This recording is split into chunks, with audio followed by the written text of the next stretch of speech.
Hello, everybody. Hello. Oh, I don't know. Hi. Hello and welcome back. Yes, big. Big. All right. You guys can take it away while I quickly make a tea. Yes. Welcome back. We are the Stormy Dragon Tavern. We are playing Trials of the Xel'nari, a homebrew campaign set in the Dungeons and Dragons 5th edition. We will be doing a quick recap by our usual methods. Those usual methods we have on our Discord, which let's go. Thalia, you can post it today. He might not be able to. I'll do it. We have a little memes recap section where you are more than welcome to add memes as we go along, as long as they are relevant to the game. There's and two then memes channels. There's your general memes and then the game relevant memes. So just make sure you put them Sunday in the right night place. recap. Yes. You're more than welcome to add to it. And then a player picked at random, totally not forcibly chosen, will be forced to do said recap based entirely off the gifts provided. So, Kovac, by What? Hey guys. Turtled. Oh, sweet bean. Yeah. Oh, little baby. Oh, go play. As you may or may not have noticed, Zoe has a new kitty. Mm-hmm. This is Soba. She's adorable, and I'm dying little just 'cause noodle. she's so precious. Oh, What's her name? Sorry. So Soba. Yes. like the noodles. As in, not- they are sober. They are not alcoholic. No, No. soba Oh, noodles. hey. Soba's in SOBA. sober Yeah. noodles. Soba noodles. Yeah. Sober. Hey. No. No. It's fine. It's fine. It's fine. It's fine. You're fine. She Was was it trying. if Kovac's distracted, I can always do the recap again. She was trying to bite at her collar and kind of got her bottom jaw a little bit stuck. And I was trying to help her, but she figured it out. And now she's just being an absolute terror. Oh, bye. I She feel like spent- there should be some reappearances later. Oh yes, she spent the afternoon just curled up on the sofa with me, so she has a lot of nervous young energy. Risky is squeeing at it. I see that. Anyway, recap. All right. Oh, Quick recap. Sure. Yes. alright. Tea making. As our recaps often begin, we must sit ourselves upon a throne of lives, because no one really knows what happened last week. It just exists in our collective memories. There was talk of flying. I'm concerned that maybe there was a flying nun involved. I'm not sure where a flying You nun really came in. don't remember, do you? Oh, I was offering people like flying It was lessons. you. I want so. Kovac wanted to make sure that the party was aware with how to navigate and function under the effect of her fly spell. And so someone was all like, "Wee, we're flying!" I think the Borg 7 of 9 resistance is futile is because Thalia was not having any of that. Hmm. He has no interest in flying. However, Storm was all for it. Hence the many flying cat gifts, including the fact that I think Mug cast a rainbow illusion behind her as she flew to really drive home the image. Kovac had many conversations with her father, hence the "Papa, can you hear me?" Oh yes, and then all the fish were saying the end is near and ringing their bells because apparently all of their migratory patterns and whatnot were being thrown off by the massive columns of stuff in the sky, like it made the oceans boil. The fish either died or went crazy or moved, or like a kraken, it moved. People were experiencing trauma and were waiting for death. Fun. Not sure why that happened. But to therapy we all shall go. With a panicked shark. I think And- I think these gifts were referring to when we were finding out about the fish, and all the other ones were you talking to your dad because you were using dead fish. Oh my god, yeah, you're right. Except for I the think- end is near was when we found out that doomsday cults were starting to appear because of the beams of light. Good, And yeah. I think we should just now call it the telefish instead of the telephone. No, I need to get an ethically sourced skull that I can keep on my person to avoid having to get fish all the time. Okay. An ethically sourced skull. Mm-hmm. Wait, Might I so just if Mug... friendly reminder that that's not how the spell works. I was just going to say, if Mug says that he got it ethically sourced based on his ethics, is that going to count? Depends. But if it's like the spell Speak with Dead, you only need the head or the Save skull. the fish, kill a gnome. Yes, but it can only be used on a corpse once. Yeah, my mouth was full of coffee. No, I don't think we Really used it on a scrub it corpse, we used it everywhere. on a living person. Or did we use it on a corpse? Mm. We Fish. haven't had any corpses. All the corpses Since you've had we've so had- far are fish. Yeah. We have a corpse in the bag, but I'm not using it for this. That'd be gross. I think there was a conversation about polymorphing because we have 2 back-to-back. I got better gifts from Monty Python and the Holy Grail, so I think there was talk of someone being polymorphed into something. But along with that, there was a wonderful compliment about being the best daddy in the world. Right! Kovac was all like, "Hey, Dad, am I a bad person?" And he gave us some advice. It was Which not was- good advice. He tried his best, and Hey. Kovac's doing a thing. Of all the parental figures we've seen in this game, definitely not the worst. that is very true. Why do I feel called out? No, not even close. Yeah. Oh yeah, you're We're right. also referring to your dad. Your dad is not the best dad, Storm. All I'm gonna slight say is I didn't even abandonment issues. know he existed. There you go. Point and proof. So it was like best daddy in the world, then peace out and fade into non-existence. I've no idea why that happened. Why did someone just disappear? Did someone cast invisibility? Someone disappeared. Anyway, I believe. Oh yes, we had a montage. For yes, Kovac had a montage because she was taking her feat, which is Excuse me? resilient in Constitution. That kind of feat, right? Yes. I'm really I'm about I'm sorry? to drink my coffee. I'm just going to say that is the perfect segue into the next meme, which is distracted easily. I am.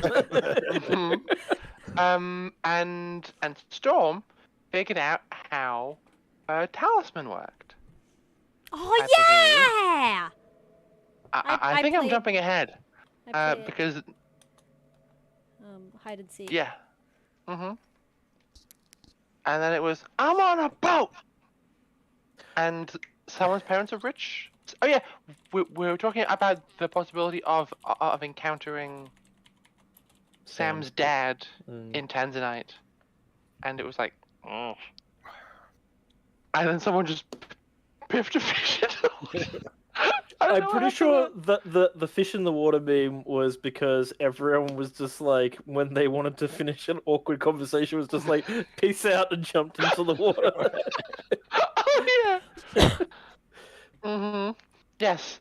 Then we have all of the wonderful gifts about Storm being all like genie in a bottle because she shrank down and we couldn't find her. Genie in a bottle. Oh, I'm not gonna finish Then that sentence. then Don't know there's what a the boogie bot's for. random mech suit spinning around. I think maybe. Oh yes. As we were approaching the shore, Sam cast elevated sight, or communed with a bird and had Yeah. the bird be our eyes in the sky, and then we jauntily arrived at shore. with great style and swagger. We flew in, yes. On our raft. We flew in, and all the like 12 people who are in this town were all like, as we arrived. We're all a little bit unusual. Oh yeah, Thog left and said he was gonna go to Tanzanite with a caravan, but gave to us the gauntlets of not ogre's power, but of raging fury. Yes. Yes. It was a heartfelt farewell. And yeah. Baby's all That- grown up. Baby's all grown up. There was talk of, ooh, the fists go boom, which is why I included Bakugo, because I'm a weeb. Don't worry, we all are. Not sure why there was a wish involved, or why these dancing donuts are so thick, or why someone's firstborn was involved. Yeah, really confused. But I then, think we were discussing some sort of really weird deal. yeah. But then we made it to the weird encampment. It's been abandoned and deserted and looted.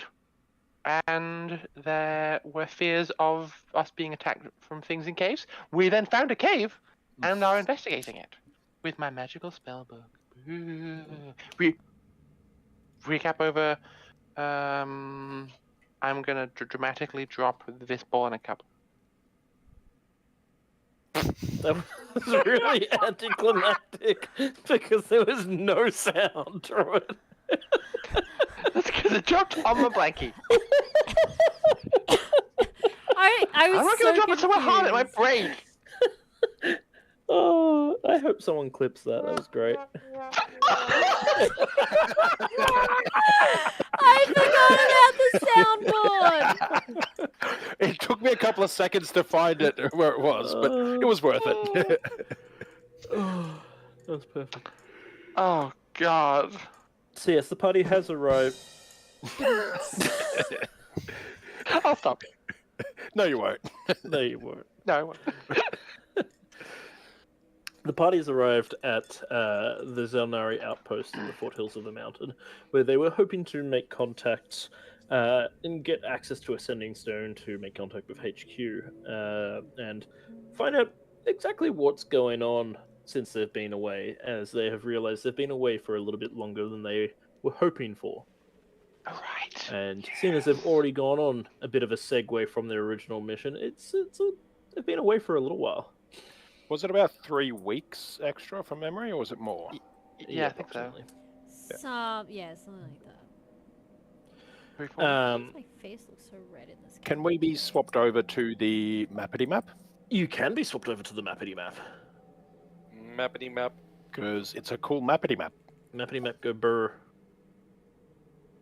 I hope it doesn't go burr. That's weird. And now that it lets me actually change the backgrounds. It was more that I think we're still on the... It's not showing up on the Twitch stream. No, it's not. I know. I haven't got it up yet. I was waiting Okay. until we were ready to game.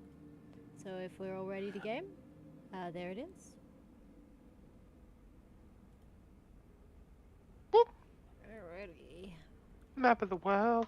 Map of the world. It is a lovely world map. Yeah.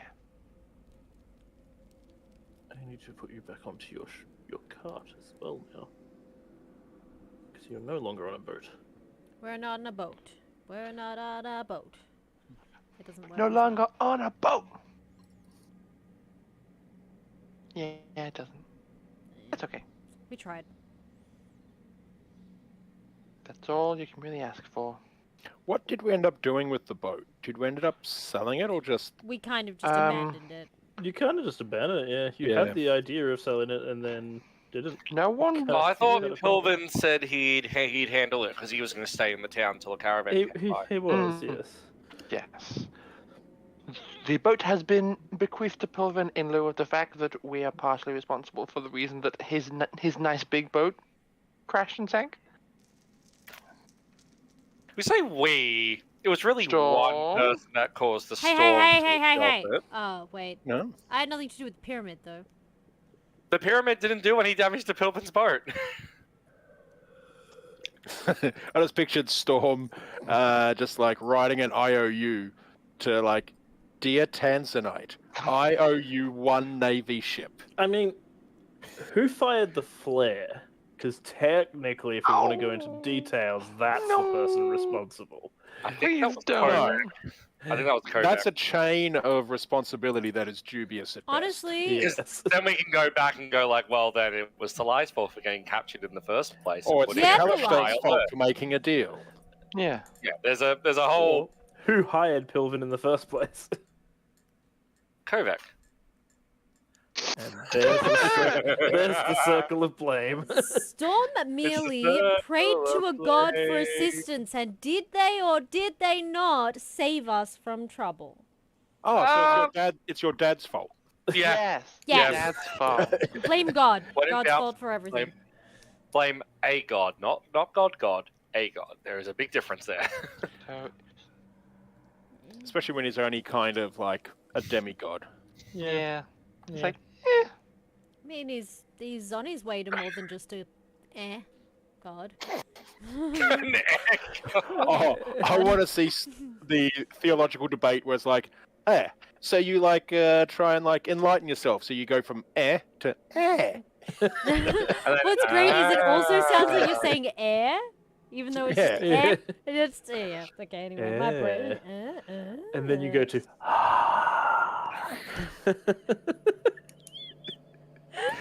Oh, you don't want to start throwing around terms of divine wind. Oh god. So, we're about, with all this jocularity and humor, we're about to go into a horror scenario as we delve down into a dark hole. To be fair, only Kovac's book is delving into a dark hole. No, we're all going down there. Like, Nope, eventually. don't know what you're talking about. Oops, you slipped. Oops, I you have no slipped choice. and I take over the entire hole. oh no. Also, my camera has decided to pick up all the light on my face and nothing else. Look at this. Ash, Yes. what have you done? I'm taking you over to where your spellbook is. Can you Cave. darken the background, please? The background should be darkened. It is darkened. Black. Off the map, I think. Yeah, It it's is. black. Ah, Sorry. It no, is. for us it's a white. It's a light grey. I was gonna say it's black for me. That's No, okay. not on the map. Yeah, no, it is. Outside. It is 100% Oh. black. Now it's changed. Yeah. There it is. I Yeah. was gonna say, I I just- think it's just delayed. I just put it there again. All good. I was gonna say it was always black for me. I don't know what the fuck's going on. Yeah, no, Okay, it's so- just weird. It's a new feature. It's obviously got some bugs still. I'm gonna go for effective information sharing and action economy because I'm not sure when things are gonna kick off. So Kovac's economy is going to be bonus action, move the spellbook, action, cast minor illusion to show the party what she sees, and then do it again. So the rest of the party get one frame every 6 seconds. Okay. Which is about what Ash's graphics card is doing at the moment. Oh yeah, guys, stream was delayed because Ash's computer just the graphics Sorry. went nope. I'm also gonna say this map has been thrown together in like 6 seconds because the map that was originally up, the file got corrupted because my graphics card imploded. It was the So- drivers, not the Yes, graphics yes. card, but yes. the All right. Okay. Windows updates. We got this. Yeah. So, I'm gonna find the nearest wall. Directly north. Is of you. it there? There? Yep. Okay. I'm gonna hug the wall. And go over to about here. And just like sweep around. The book gives out dim light to a range of 10 feet and gives me darker vision, so I'm not blind, but it's not great. Yeah, your vision is not fantastic, and you're making it is quite hard to be able to see exactly what is there. But as we've before, as we said last session before we finished up, the cave itself does not look to be particularly large. It does seem to expand over most of the space of the camp above. Mm-hmm. It does seem to be of a decent size, so that it is about 8 feet deep. Okay.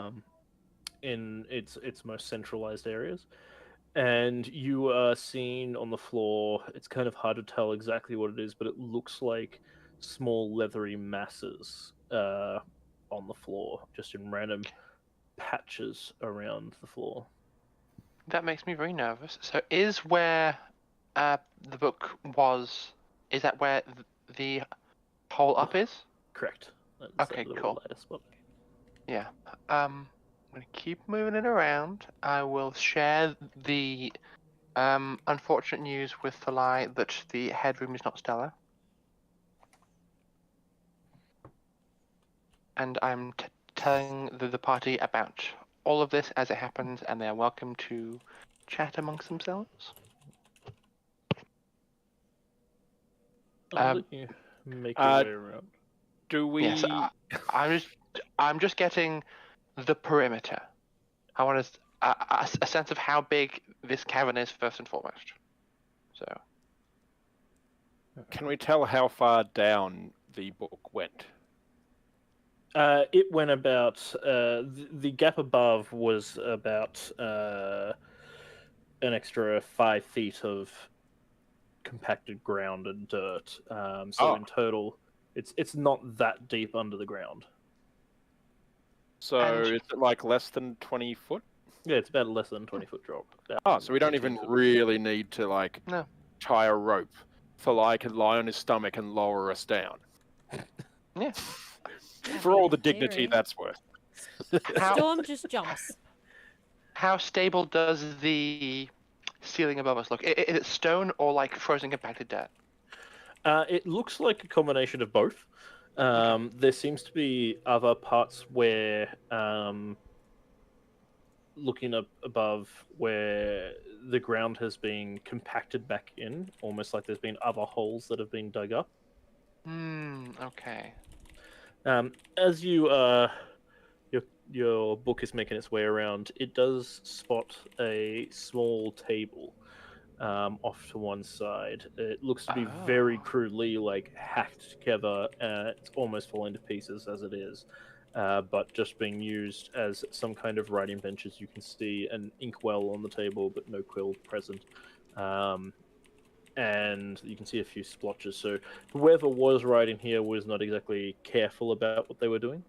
But there is no parchments here that you can see. Okay. You also see on the ground,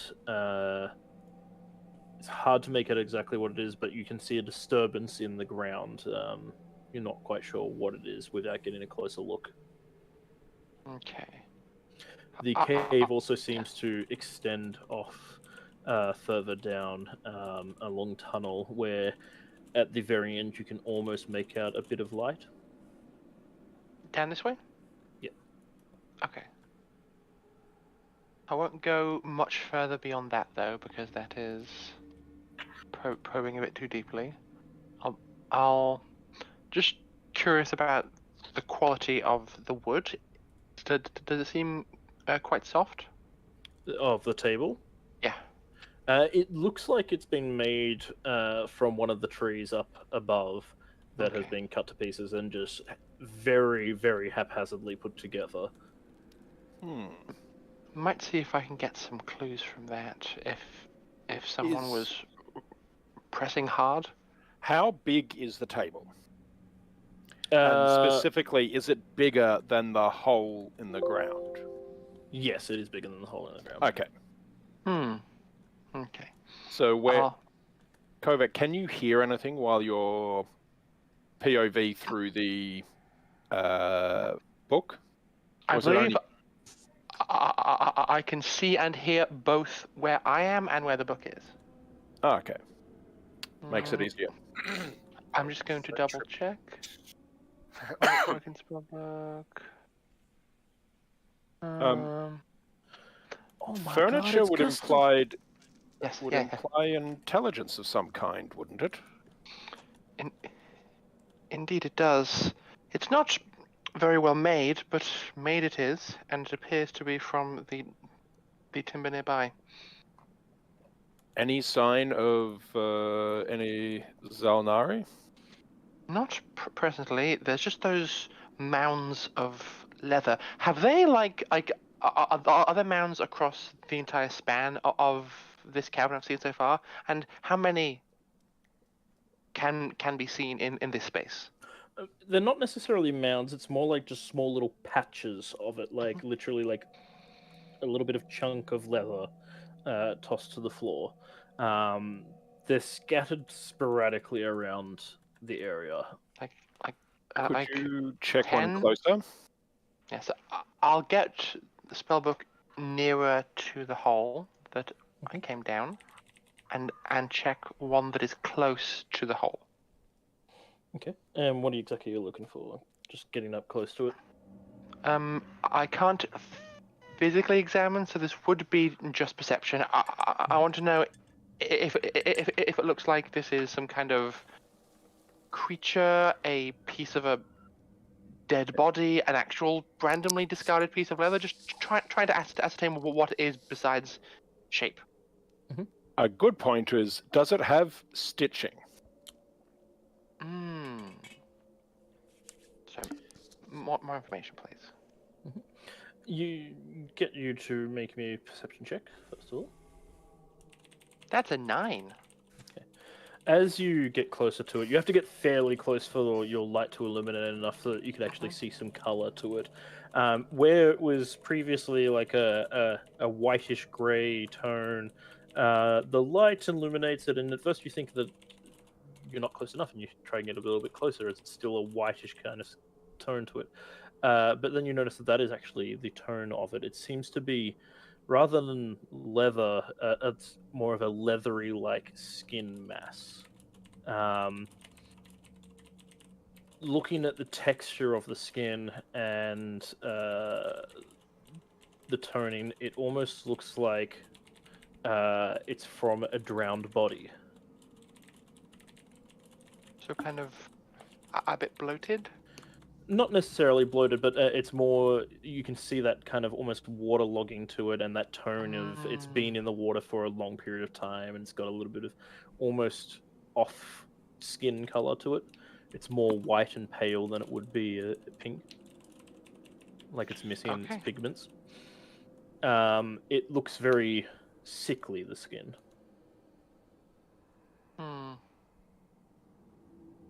And whatever it is, it hasn't moved or reacted to the presence of the light at this range?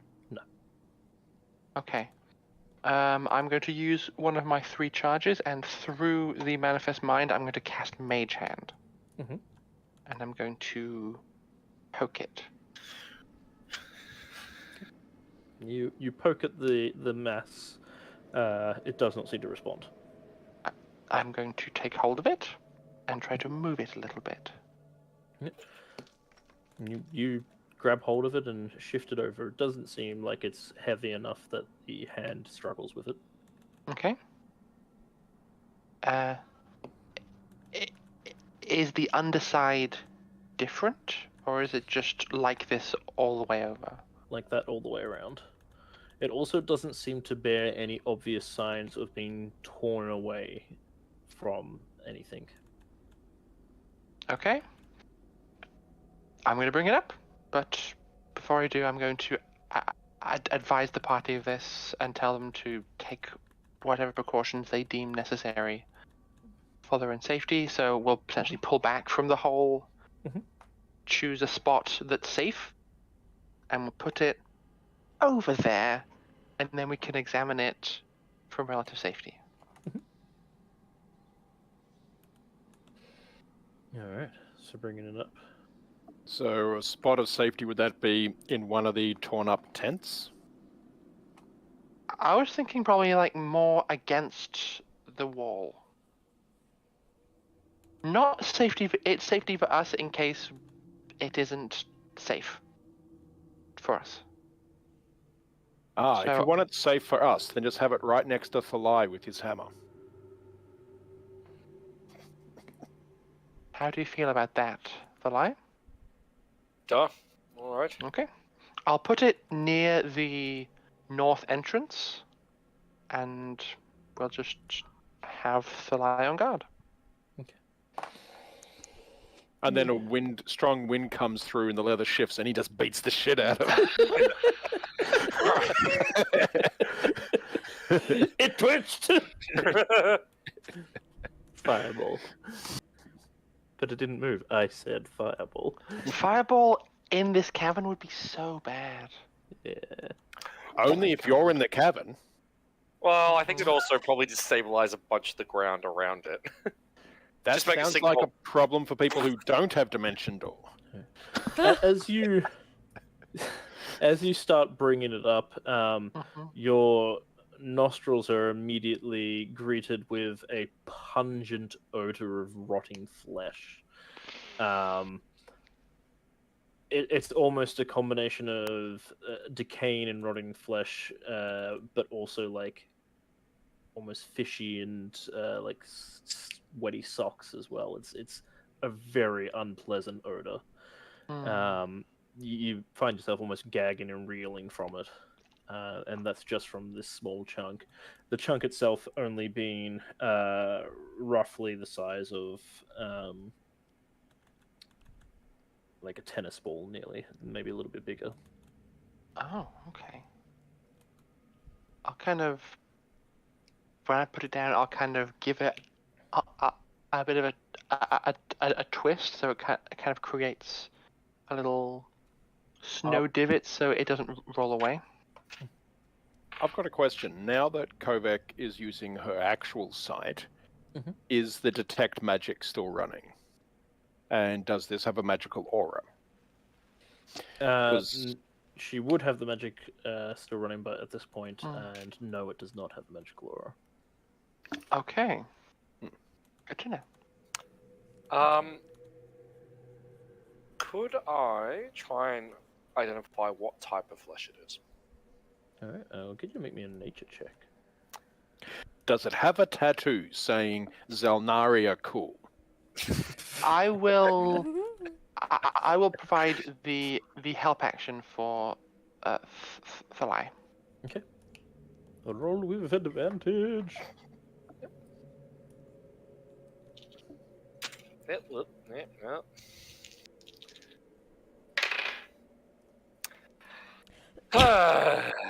A total of 10. Okay. I was hoping for survival, but it is what it is.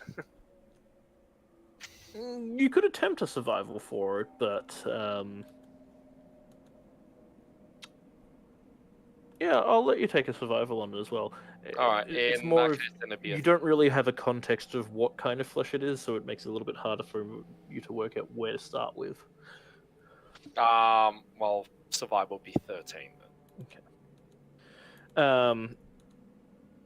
Regardless, you look over the flesh, and by the smell and the discoloration of it, you can't tell if it is just simply rotted away to the point where you cannot distinguish it, or if that is its natural look. You can't make heads or tails of what it is, but it's not something you're familiar with. Haven't seen anything like this before.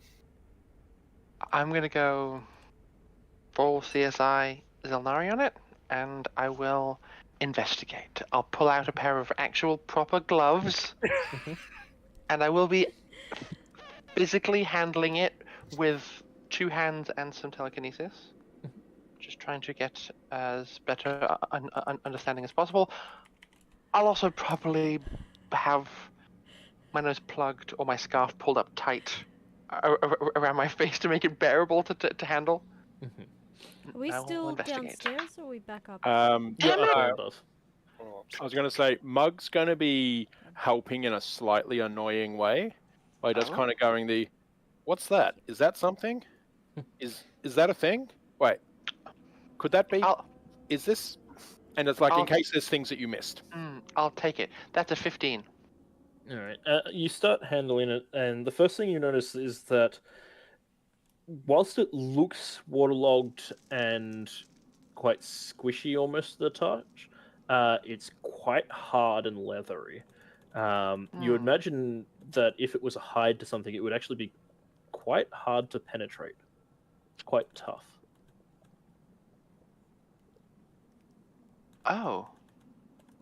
So it might this, upon reflection, bear any resemblance to like a scale? No, something not like a that- scale.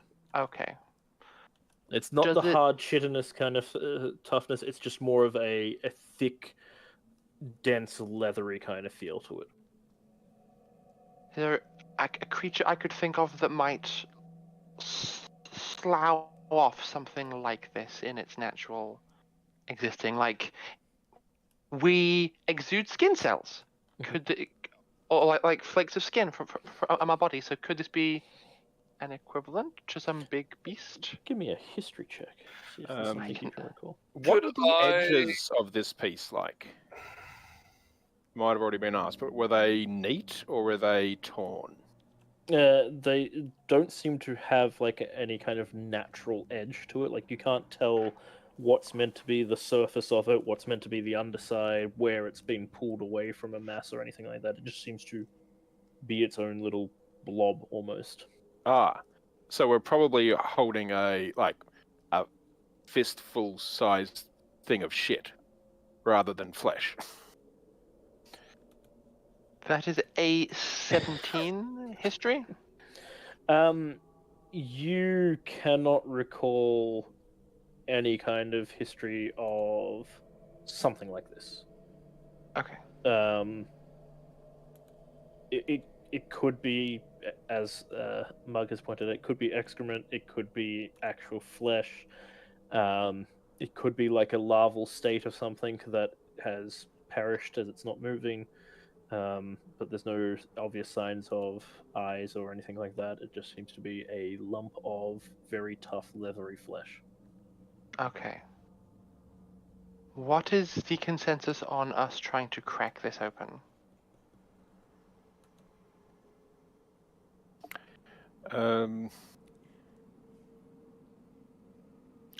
I'd kind of like to go down and see what is down there. That table intrigues me. It intrigues me stinks and I too. do not like it.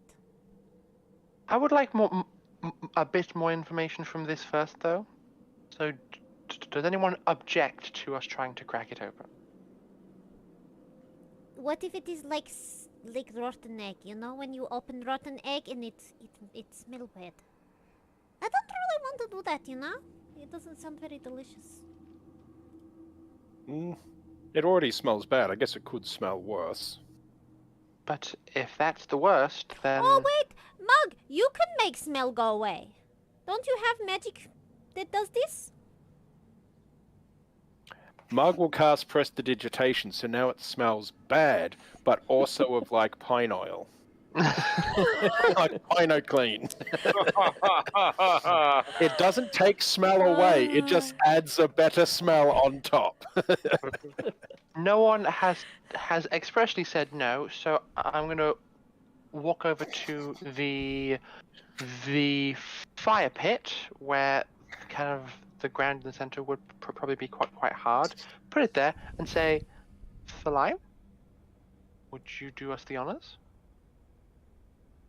Crush. Stories on guard. Are you trying to pierce it or crush it? Well, I've only got a crushing weapon, so we'll go with that first. Right. Can you roll me to hit? Yep, I definitely can. I'm using that fancy new weapon you gave me, but I don't remember if it has a bonus to hit or not. It's classified as a +1 weapon, yes. Yep. 2 hands. That is a 14. 14. All right.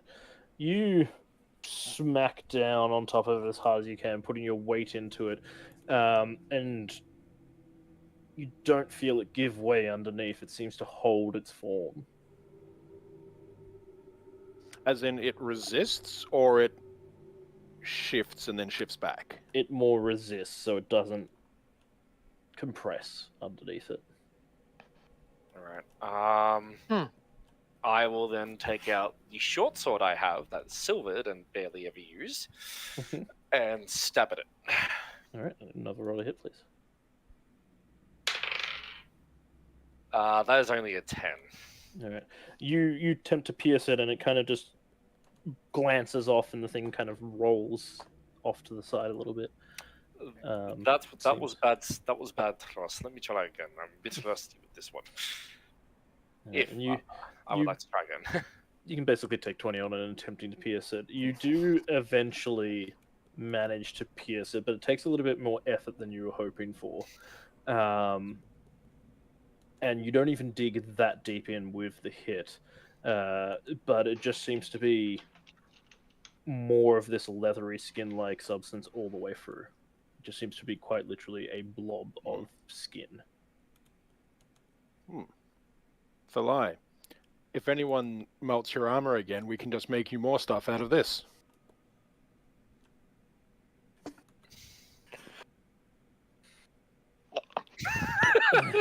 Sorry. Now, Kovac, with you having a look at this and now seeing that it's similar all the way through, you kind of get the idea that it may not necessarily be skin, or it could be some kind of muscle. It shows a lot of the traits of muscular form within it. Muscle. Almost like the entire thing is just a massive muscle. Interesting. What circumstance would result in this? It seems almost muscular to me. I'm prone. And this was small, wasn't it? Yeah. What was the biggest one down there? Of the pieces you saw, probably the biggest wouldn't be that much bigger. Okay. Maybe a cricket ball, maybe slightly bigger than a cricket ball. Mug, I think you're right. We must descend.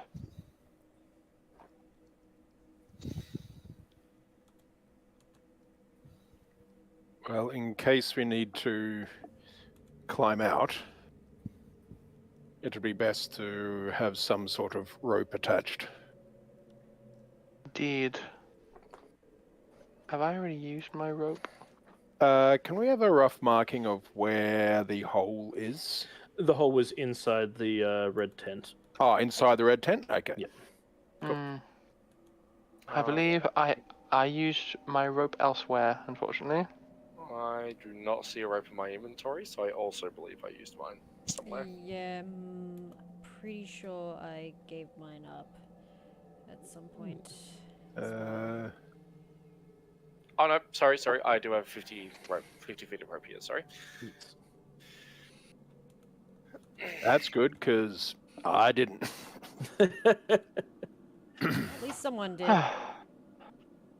Well, And also, because it's possibly going to be useful, I'll go to the backpack and get out the butcher's bib that I got ages back and put that on. Okay.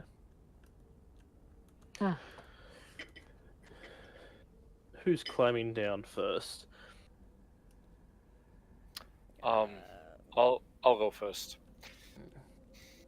I'll go. It's pretty easy for you to tie off the rope against something up here that will easily hold your weight, and it's not that far down. The hole itself is also pretty tight and snug for Thalai, so you basically have. Could we open the hole a bit, please, before I go down there?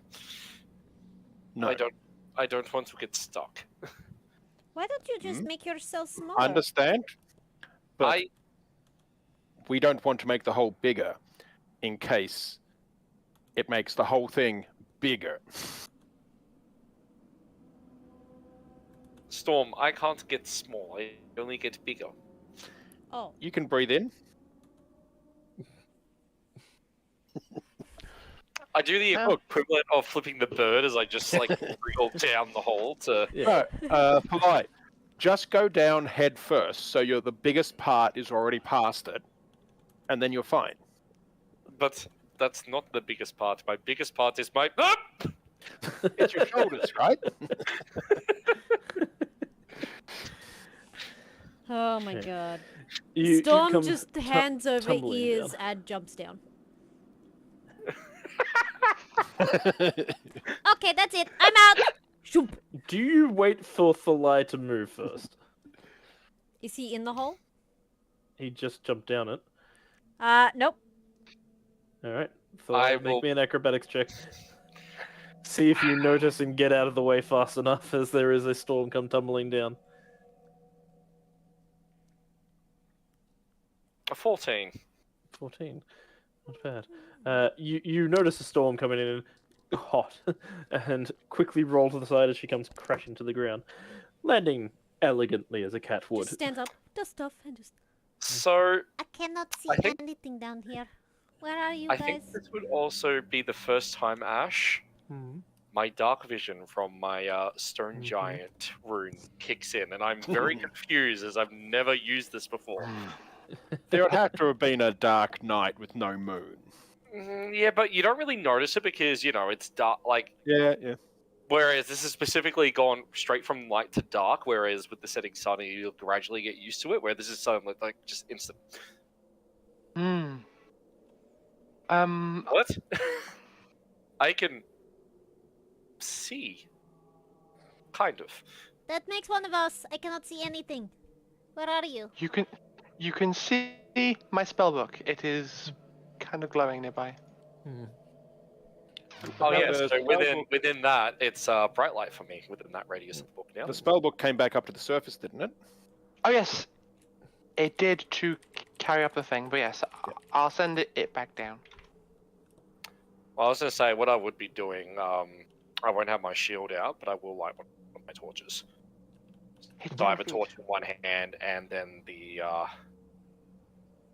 my hammer in the other. Alright. And Or Mug my- climbs down. using the torch. Yep. So 20 feet of bright light, followed by dim light for another 20 feet beyond that. Hey Ash, it's 10 feet from the book. Okay, I fixed it though. that's fine. Yeah. Alright, as you descend down into the cave,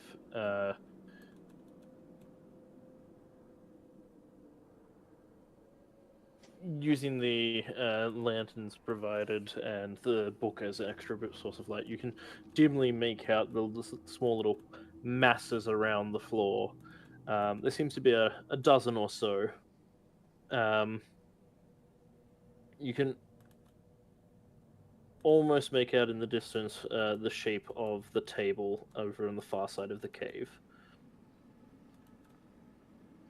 I'm gonna walk over to here. Just trying to get more of the cave explored. That is a cave wall that you are walking Oh. into. Right, of course. In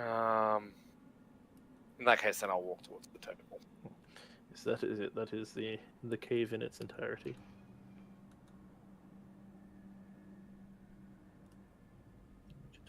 Yeah. Mug will slowly start walking over as well. I'm gonna cast Mage Armor on myself and do the same. Do I notice, is that difference in the ground there something? Yes, that seems to be some kind of markings that Kovac was able to see through the book, but not really distinguish properly to make out what it was. But it seems to be some disturbance in the cave floor. I'd like to Storm will look at follow it. along. She's gonna try and stay in the range of the book because she cannot see otherwise. Well, Thalai also has a lantern. Torch. Out. Oh, Yeah. okay. I didn't realize. I would like to examine the Alright. ground. You the can traps either and things like that. do a survival or a investigation. I will choose survival, as I actually have proficient in it. That is a total of 16 in survival. Alright. The first thing you notice looking at it, it seems to be something heavy has been here, and there is a clear shifting of whatever it was that has scraped into the ground. Whatever it was, it seems to be a crisscross pattern, almost like a grill or a grate of some kind. And then there seems to be drag marks moving off further up the cave, where you can see the dimmest of lights up ahead. Something was Natural light. dragged off this way. Thalai, how much do you know about this area? Was this ever used for mining?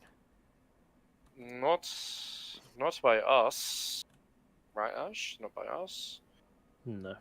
No, we usually only came down here to do some trading with Xel'nari, the Xel'nari base camp. We didn't really do anything this low. There On the were mountains. dwarves in this mountain range? Is that right? Not this low. They're up in the mountain itself, inside the rock. There shouldn't be anything living in the hills here. At least not that we know of. But there's something dragging. Something was dragged off this way. Something heavy. Some kind of grill or grate or something. Interesting. And I'm just gonna go here and like peer. And check Or the is that- table. Is that the gap Yes. there? That where the light's coming from, Ash? Sorry. Yeah, that's where the light's coming from. Alright, As I'm we're gonna walking, Stand there and peek through, but I'll. can Storm have a look at like the ground and where we're walking? Not like investigating, just like keeping an observation out for anything that's like kind of maybe out of place or a bit unusual or unnatural to just a cave space. Things like maybe are you spotting footprints or something, or Roll something that's been dropped, or oh right, that requires dice. I am so sorry. Hydrate! Oh hey, Hi, Jester. hey Jester, how you doing? Hydration is all out. Alright. Oh wow. Forgot these were in here. Those ones from last week. Yep. Perception? Yes, please. 29. Alright. As you are looking around the floor, keeping a much closer look upon it, you notice a few sharp points of sorts kind of coming out of a thin layer of dust along the floor, or you assume dust at first. As you get down close and look at it, it seems to be what's left of a bone that seems to have been shattered in places. There's not much left of it, and the dust around it almost seems to be finely ground up bone. So it seems to be all that's left of some creature's bone. And as you look around, you notice that there's a few more patches like this scattered around the cave. Storm is going to tap the shoulder of whoever's next to her, probably Kovac. She's currently like eye level, like right up next to the table. She's pulled out her own lantern and is trying to see if any of the writing on this desk left any like permanent imprints. Roll me Uh, a perception. Storm's just like, Kovac, Kovac, Kovac, Kovac, Kovac, Kovac, Kovac, Kovac, Kovac. What? Kovac, Kovac, Kovac. Yes. Nothing. Yes. She's pointing at. I finished looking just quickly. I rolled a 16. You can see that there are some small imprints where it is pressed through, but not enough for you to be able to distinguish any text from it. Must be Must be too cold in here. The wood's too hard. Yes, Storm, what is it? I turn and I look at wherever she's pointing at. What do I see? Piles of sharp bones and animals and things like that. I don't Okay. think we're alone down here. That was never in doubt. I'll walk over a bit closer and telekinetically pick up one of the larger pieces I see. Float it over and kind of examine it as it like spins in place in front of me. Mm-hmm. Interesting.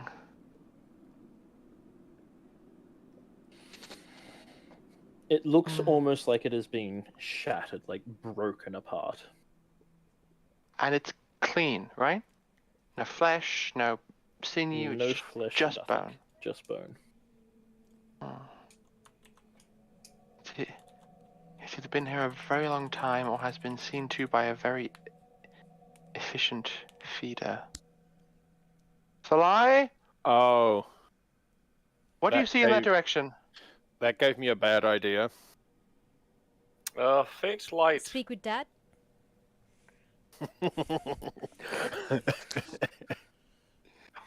No. It was. You said there could be like something was dragged, like it was a cross. It was a grid or something. Like a grill or something, yeah. You mean like a cage? I mean, Like a cage to keep something in or something out? maybe. Exotic animals are kept in a cage and then you feed them. Chilling theory, Mug. That or some prisoner was kept there, perhaps. Prisoner was fed to a beast. Ow! Those lumps. What did Shall- you do? I need my desk. Yes, of course you do. It keeps your computer up. God damn it.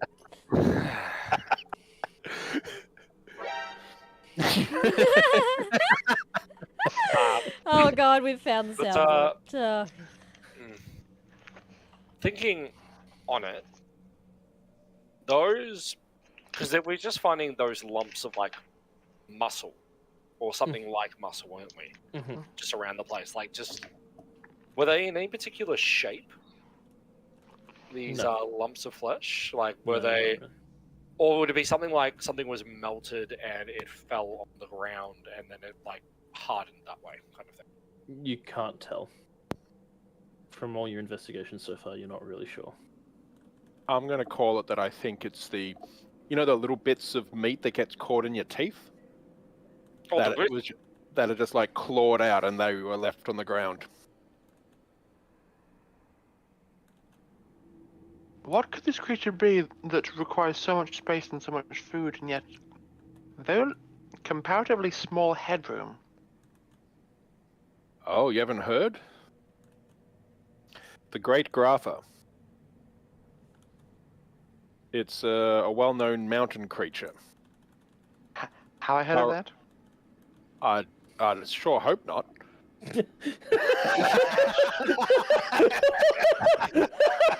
Is this Mug making up stories again? I'm Yeah, I'm gonna not call even gonna roll Hey. it. I know Mug is talking about it to us. history check. What's that? It's a 14 out. I'm maybe not so sure. You're I'm not even gonna No, bother I haven't heard of this. Yeah, I'm not even gonna roll it It's inside. I know. it's mentioned in Maxton's Beastery. It's a quite good book if you should look it up sometime. Mug, do I need to roll an insight to know you're talking to us? He is trying to straight face it.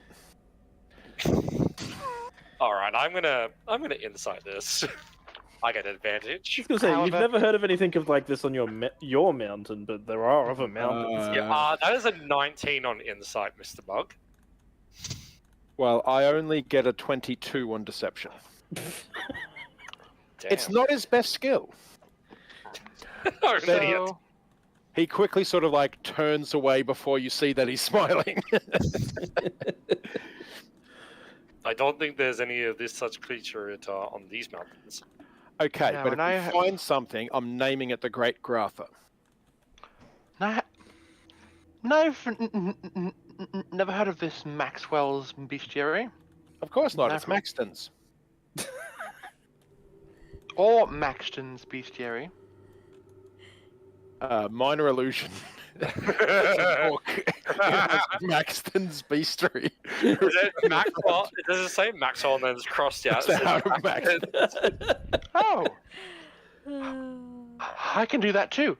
I create an illusion of a book that says "Mugs Full of It" by Kovek Royazi. Unfortunately, people won't believe yours. Oh. So, I do see a dim light coming from this way. which way? This way. I'm gonna go look. Yes. Before we don't go too far for lie, we just need to check out this table. Then we'll all head along. Okay, I'll wait here. I'll keep an eye out that way, and I'm gonna be Yep. focusing, seeing if anything comes from that direction. Ash. Mhm. Can I do a perception actually? See if I can. Yeah, go for it.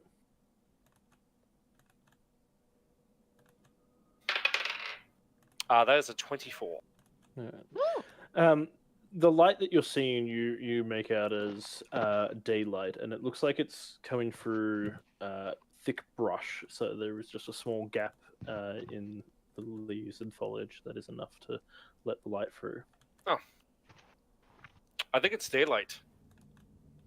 That's Odd. I don't like So this. that would explain some stuff. So, Kovak, does this sort of joining technique seem odd to you? And I'll just point out like how the slats of the table are joined together. So we'll just have a bit of a discussion about like, is it So reminiscent of this or that?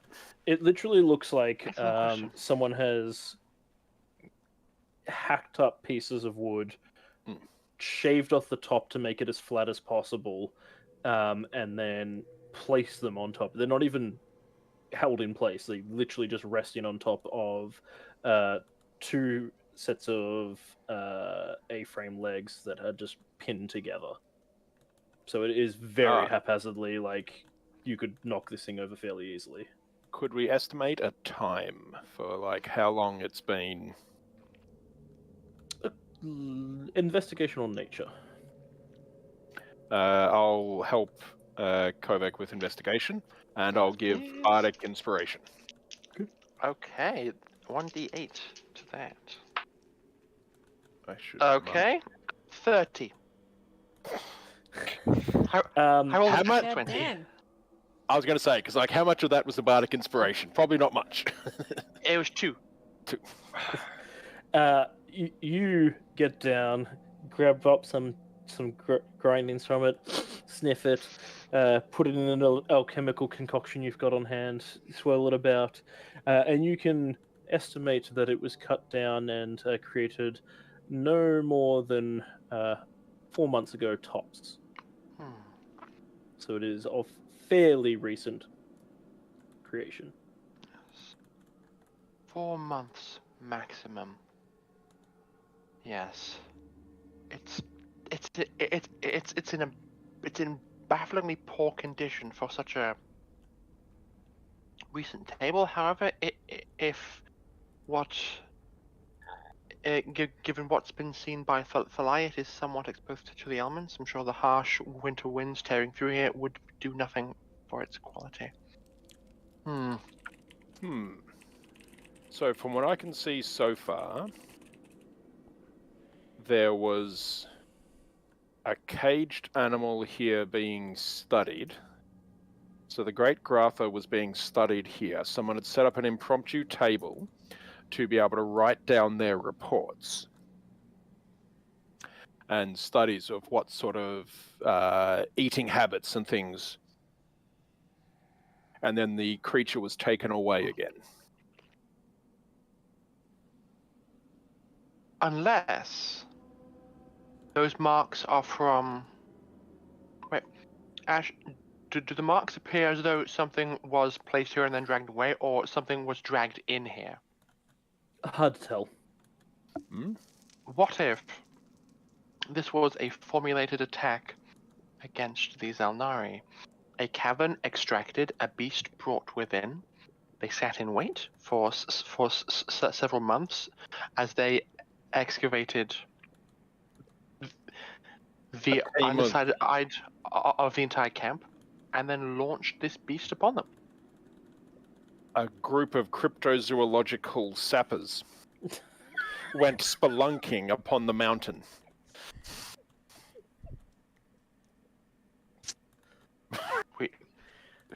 We've already seen what SAMs can do in terms of shifting Earth. It's possible. It's also possible that that something like this cavern but smaller was here already. I just picture Mug and Kovac throwing around crazy theories as we're walking along the corridor behind Thalai, going towards the light. Yes, sure. And One thing before Storm we just do looking really slide. nervous the whole time. Looking at the table, do I recognize its make, like the style? By any chance? It's not even. You could barely even call it a table. It's some planks of wood thrown together on top of two A-frames just to make a bench. It's not furniture per se. That's what we were checking as well. It is the quickest thing that they could throw together with making a flat enough surface for them to be able to write upon.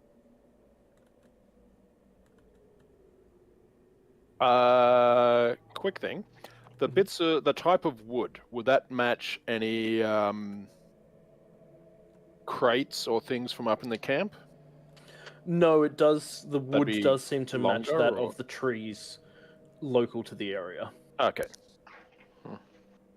Let's move on, shall we? Okay.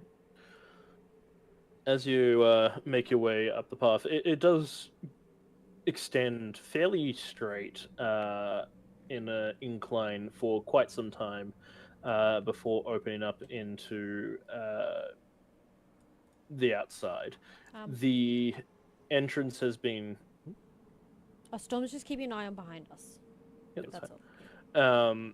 The entrance has been heavily obscured and looks like deliberately so by branches and cut down bits of tree that have been used to kind of board up the entrance and then cover it with leaves and stuff to make it look like a fallen tree is across this area.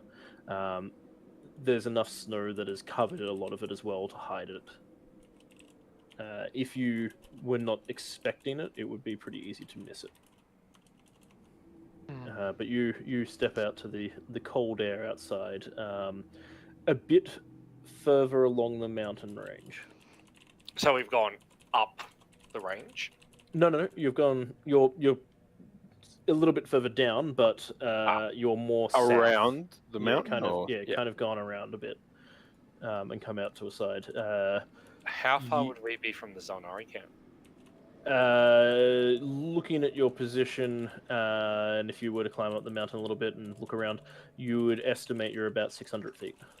Okay, so pretty close. Yes. So as soon as we get sort of out into the daylight, I'll ask everyone, stop for a moment. Can anyone see any tracks? Did I see any tracks when I was looking around? The only thing you've been able to see so far is the scraping in the stone. I mean, we can look, but if this was all done months ago, I doubt there'll be anything. But I'll look anyway, just in case. I only see the bones that were up there. Otherwise, no. Even I'll help you, Thalai. Is there snow on the ground? Yes. In the entrance part, start to use prestidigitation to melt some of the snow. Because I figure the ground might be softer. There might be big beastie footprints, whereas there wouldn't be in the hard packed dirt. All right. That is a total of 16 for I'll survival. give you advantage on it. Oh, that was with advantage because Oh, okay, that was- Novak was helping me. Ah, yes. No worries. Sorry, the chair. The ch- The chair.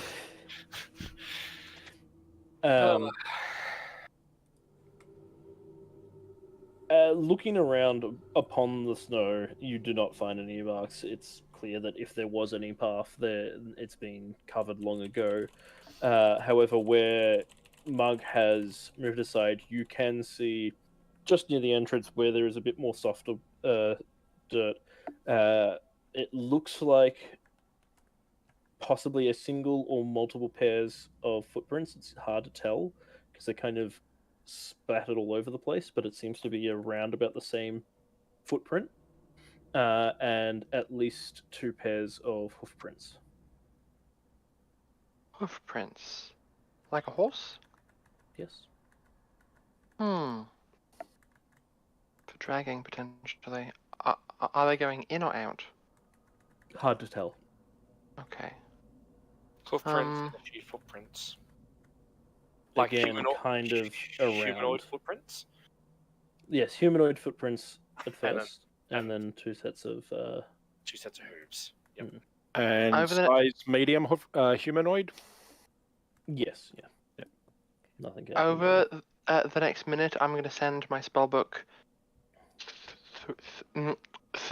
300 feet in the air, and have a general sweep of what's around. Perhaps see if there are any little trails of smoke or anything indicating campsites or other activity visible from above. I'll get a perception check. Okay. 17. As you scan it across, apart from being able to see the campsite itself, you see off to the west is the major trade road that you originally crossed over to get to the camp. You can see a single carriage heading south upon it, with it looks to be 2 riders mounted escorting it. But other than that, the whole area seems to be pretty devoid of humanoid life. You do see the occasional bird and such around the area. Okay. Again, seemingly avoiding the campsite. Yes. I'll call down my tome and say, not much activity nearby, save for a caravan heading south.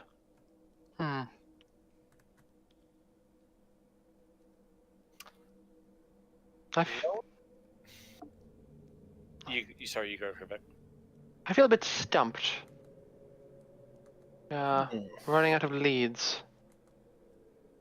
Ash, knowing that my people are migratory, would we have been in this area or around this area about 4 months ago? No, you probably wouldn't have come this far down the mountainside. But what You would happened normally to only the come down for Xel'nari? trade. There is footprints and dragging of something and maybe other prints, but where is evidence of Xel'nari? I'm not sure. I fear it has been too long since this camp was abandoned for us to find any compelling evidence. Do you still have contact with Barda Storm? No. I can. Do you want to perhaps ask her if she knows anything about the camp being abandoned? Well, we told her that we were heading this way and she didn't mention anything. That's a good point. If she had known, she would have told us. I am concerned that we have but one strong remaining option. Falai, you may not like it, but we may need to speak to your people. My people wouldn't have been in this area at the time this happened.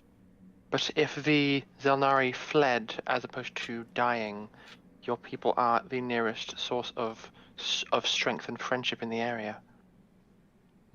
It is possible that they have information that we do not. How far away would the nearest Goliath community be? My tribe will be up higher in the mountains, and Is your tribe the closest? my tribe is in the mountains. It's my tribe. There's Oh, only is there only one Goliath tribe? in these mountains? Yes. Oh, okay. There are other communities around, but not in these mountains. But this time of year, they'll be up higher in the mountains, hunkering. Is it winter now, Ash, or? You're coming to the ends of winter. Yeah. Actually, will- you would be just out of winter. Actually, you'd be just coming into spring. They would be looking at getting ready to start going on the hunts, looking at any animals that survived the winter with their fat stores intact to go hunting, but they would be bogged down somewhere. But whether they be on this side of the mountain range or the other side of the mountain range, I do not know, because it would depend on the animals they would follow. They might only be a few weeks away. They could be a few months away, depending on where they are in the range itself.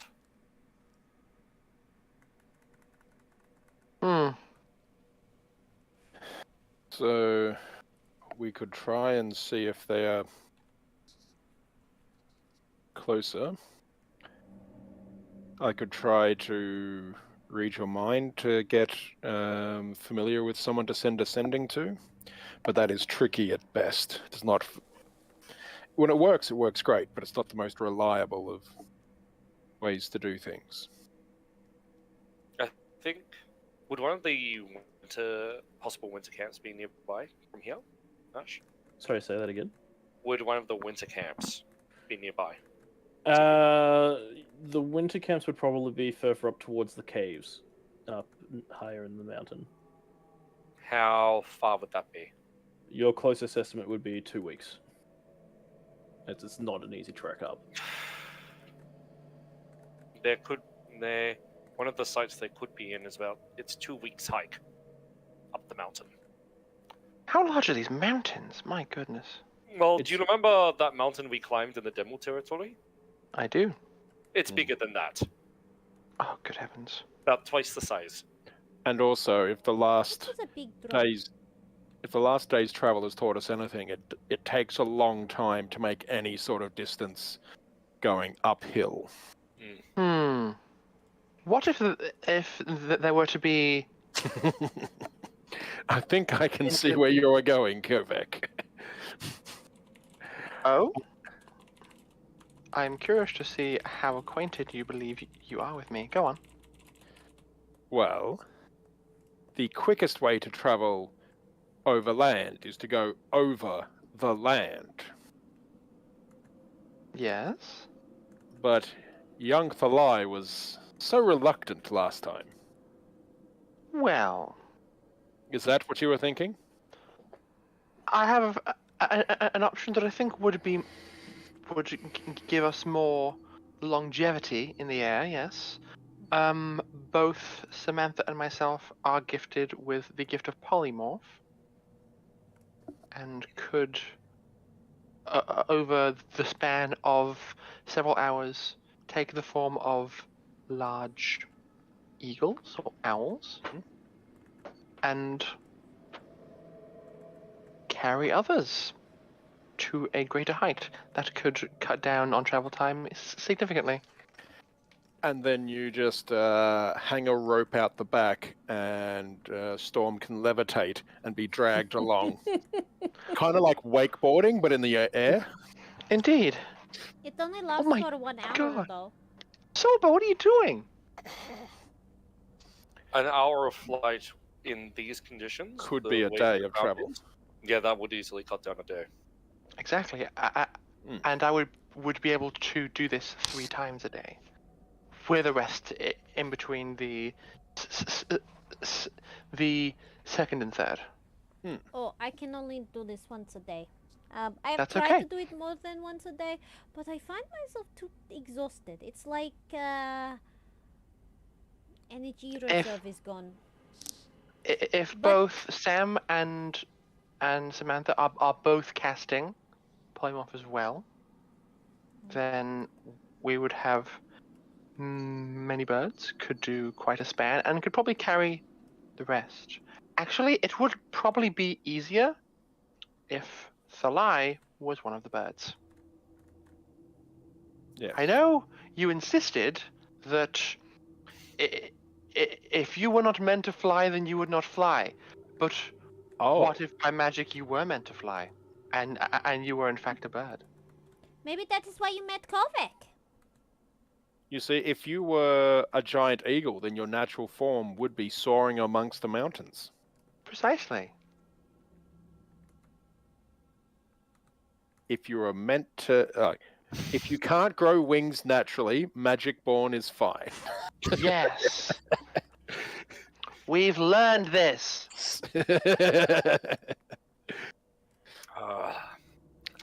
Transhumanism.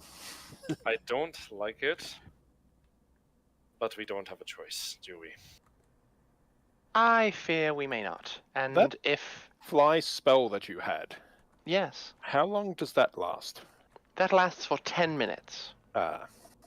But as opposed to the polymorph spell, it allows me to retain my wits and my spellcasting abilities. So it is more useful for short-term stints within a city where combat may be required. It suits me wonderfully. Because at the moment, Hmm? I think we might get.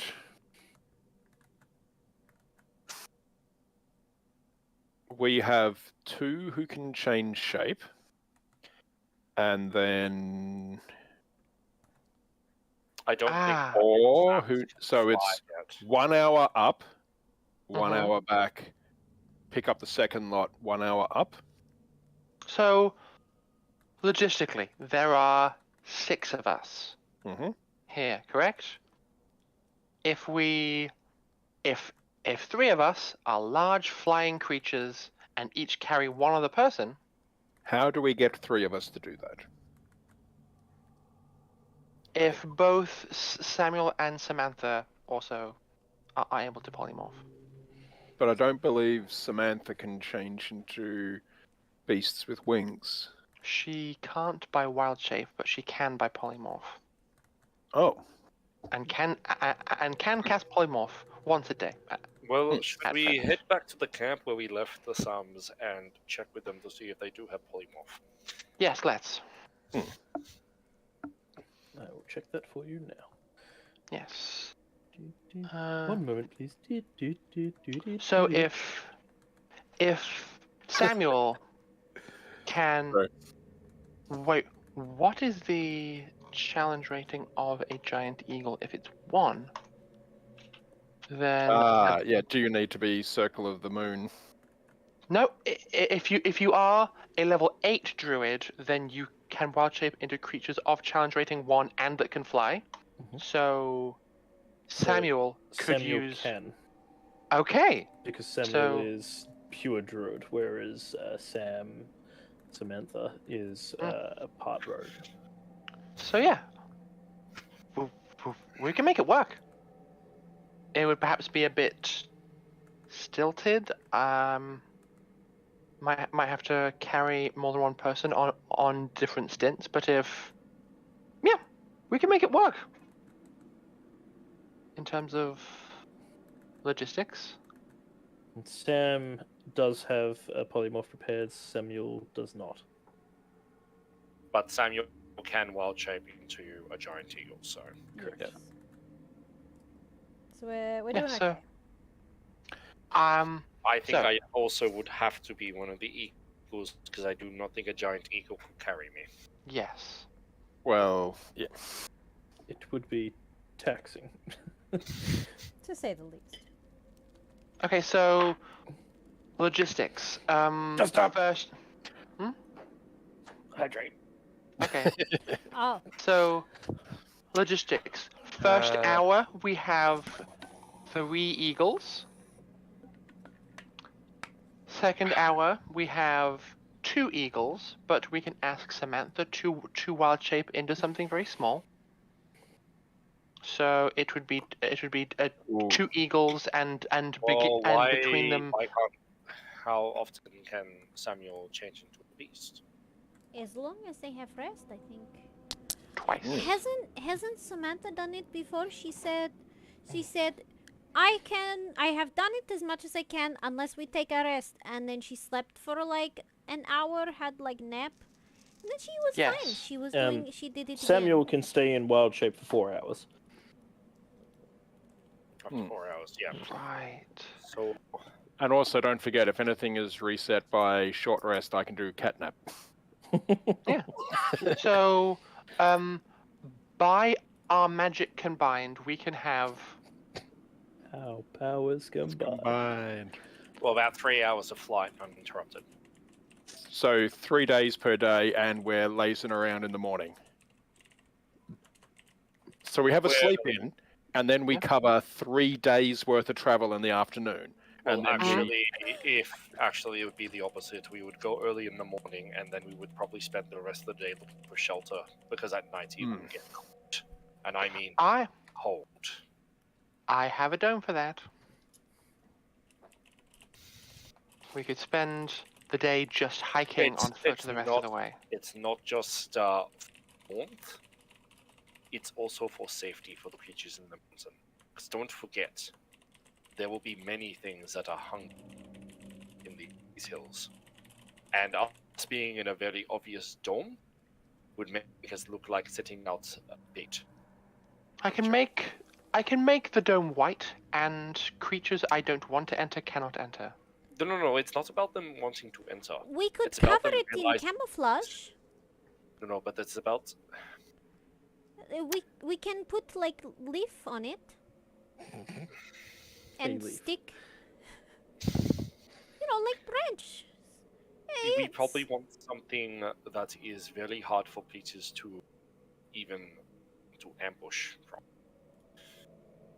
So caves, divots, shelter, valleys, that sort of thing. We don't being out in the Potentially. open is not a good idea. There are many things in these mountains that would I see. put us to challenge. I will defer to your knowledge in this area. Talai? I can keep us warm in the evenings, but where we do so is up to you. Okay, but what if we dig a hole and then put the dome inside the hole, and nobody would know because they would just be walking over a flat ground, sort of. That is also possible. Have you ever had to evade a hungry hippo. a hungry mountain tiger storm? God damn it, Ira. No. They are persistent. They are perceptive. Okay, but they can't get in. Doesn't matter if they can't get in. If they know Until the spell ends. The spell will end in the morning. It lasts for 8 hours, then drops, and it takes me 11 minutes to recast. That's a long time. there are beasts that will happily wait in ambush for the right moment to strike. That's fine as long as we're ready. Ready. At least we can get some rest. Ready. What else would you have us do? As I said, find somewhere that's not only just good shelter but defensible. We can give ourselves the best chance, yes. You don't want to Okay, take but it easy. have a look at this camp. It looks abandoned, like nobody has touched it, not even creatures. Can you hear birds? Yeah, but this is not in the mountains. We are not in the mountains here, Storm. Oh, you This mean is the- later? Yes. I am talking about once we start climbing those hills, my home. Yeah, this is different. Okay. Yeah, remember we deferred to you when we were on your island for your expertise? I now ask you to defer to me, I my will expertise in my home. This is fair.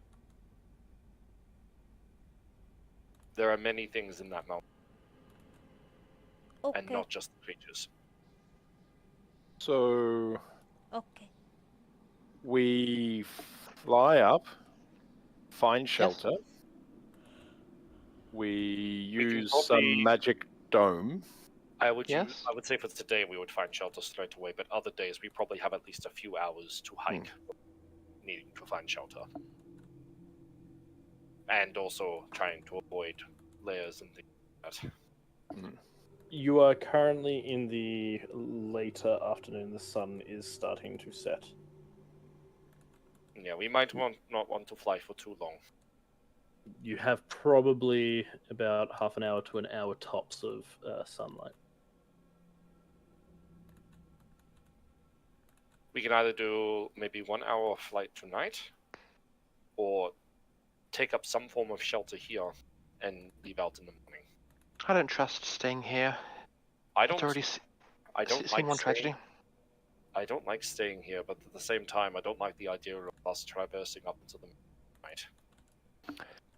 We can see sort of the mountain range from here, can't we? Yeah, you can see it towering above you. Yeah.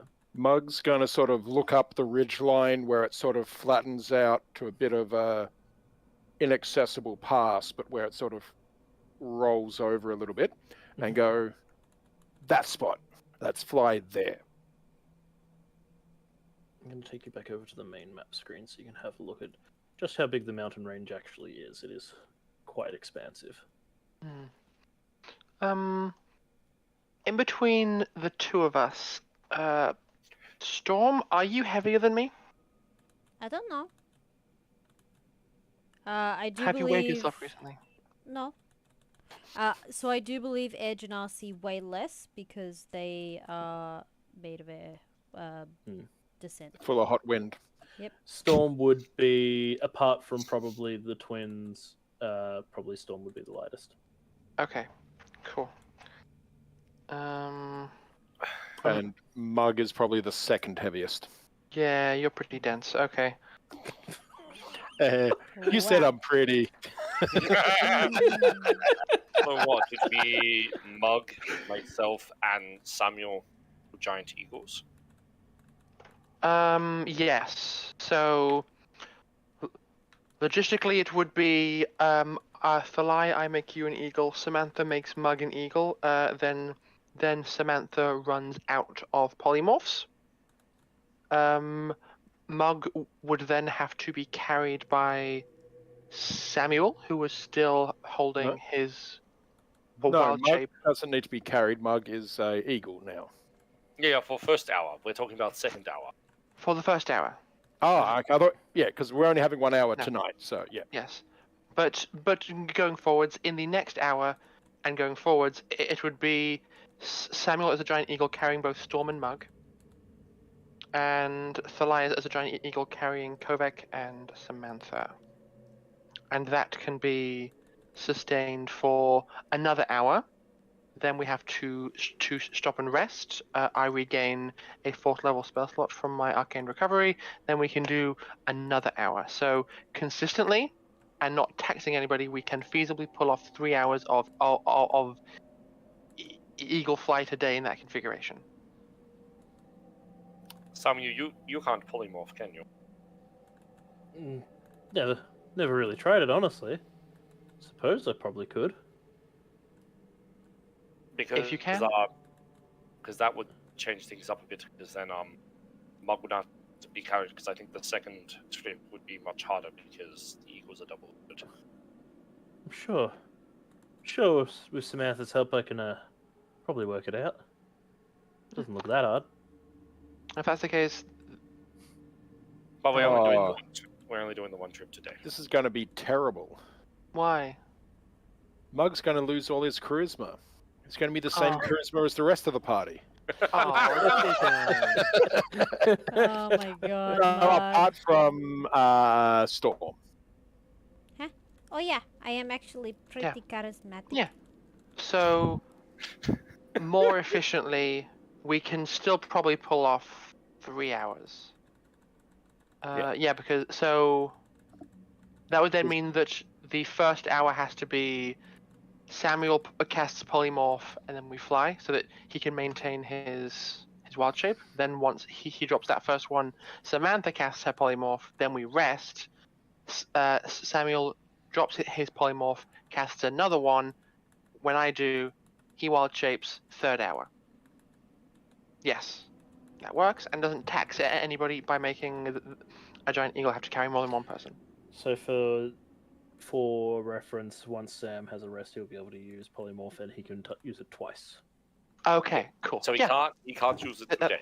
Yeah, that works. So, broad strokes, logistically, we can have 3 hours of eagle flight a day, 2 hours uninterrupted, hour break, 3rd hour, and then we are done for the day in terms of flying. Then we trek and camp. I will say there are things that like to fly who need to avoid their airspace. We could fly low and hug the terrain, perhaps no more than 100, 200 feet up. What is the scariest airborne creature you've seen in these mountains, Thalai? I'm gonna miss. Wyverns. Well, no, it'd be too cold for wyverns, wouldn't it? No. They could be I know, what- potentially wyverns. I think that we spotted a wyvern 6 years ago. I definitely rate that up there. Yes. Are there rocks? There are rocks. One other creature as well. There's a form of eagle, very territorial, but has very hard feathers. What my earring is made out of. Not most dangerous, but quite territorial. I read about that in Maxton's Beastery.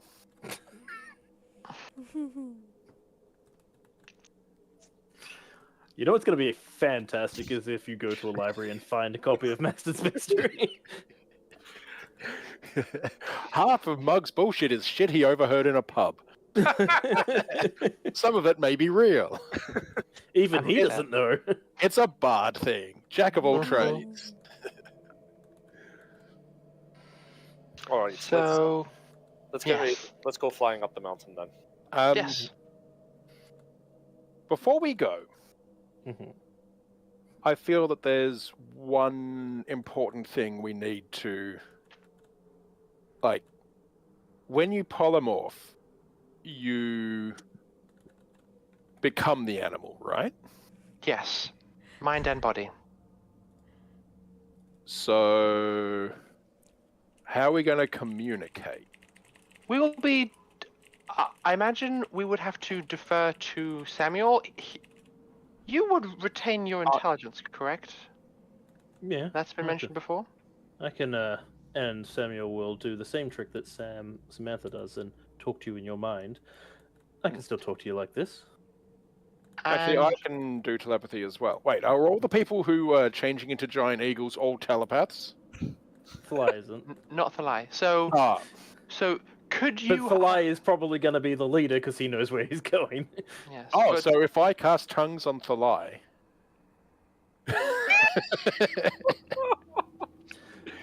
Does I mean, yeah, it would. Tongues would work on a As long as they're able to polymorph eagle. talk in Yeah. a language. Yeah. But can eagles talk? The language is giant eagle. I would argue that Actually- it's not a language. No, Personally, it says in the stat block, languages, giant eagle, and then understands common and Auran but can't speak them. That implies that it can speak giant eagle, which only exists in the stat block for a giant eagle. So Samuel can can then understand, speak to but- us. But, I yeah, mean, but if it understands common, Sam steps in. There is another option, especially with the sun going down. We could go with Giant L.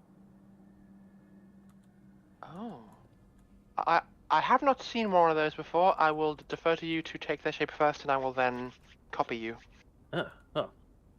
And he will take the form of a large, gigantic barn owl. woo, Ah, Wisteria. woo. Eat your Ah. heart out. My gosh. That one can't speak giant eagle. No. It speaks giant owl. It also understands Common, Elvish, and Sylvan. Sylvan. It can't speak. I'll do a few laps of Samuel and go, yeah, okay. Uh-huh. It's not as Right. fast, No, it's not as fast. but for today, it's it does Shall have I? night vision, however. Yep. Or dark vision, I should say. Not night I vision. am Are you ready? I am ready as I ever would be. Do you consent to this? I do consent to this. Okay. And I polymorph Thalai into a giant owl. Woo! And he does that weird Head head. turn. Now, what is the actual mental stats of an owl, and am I suddenly? Because this would be very interesting. Because I'm not Suddenly an smarter. idiot. I'm not. My No way. intelligence- They have an intelligence of 8. So no, I am more Oh. intelligent as the light. Wait, so you're staying dead even? No. Did you say? No, because But- I'm intelligence at 12 as the light. Oh, okay. They have flyby, they have keen hearing and sight, so they have advantage on wisdom perception checks that rely hearing and sight. They have dark vision for 120 feet, and they have a fly speed of 60. I will. Oh yes. I think, out of respect for Thalai, I have the you same like- wisdom, and I'm more charismatic as an so I mean, who wouldn't be? Owls are gorgeous. so the like flat round face of the owl, in the like design of the plumage, it has retained Thalai's facial tattoos. But I look more attractive. Hmm. Yeah, you look adorable now. And then I will walk behind Thalai and go, Thalai, I'm going to climb onto your back now.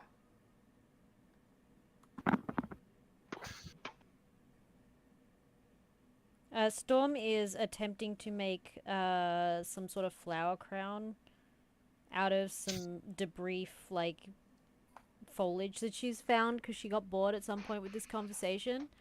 And it's probably just twigs and leaves, and she's like futilely, because it's all dry, futilely trying to like weave them together, but they keep snapping. Is Mug just gonna go and like just pick her up and fly off now? Well, Samantha has to hit Mug with the spell as well. And we'll do so. Mm-hmm. So it becomes big and winged. Indeed. You see the wings sort of come out, and the tips of the feathers in front of Mug Owl's face. And he just kind of like looks at them and just like flapping one arm, flapping the other arm, and just like acclimatizing to different Mhm. joint structure. You can see Thalai's getting like Thalai Owl is getting impatient and starts like flapping the wings, like raring to go. Okay.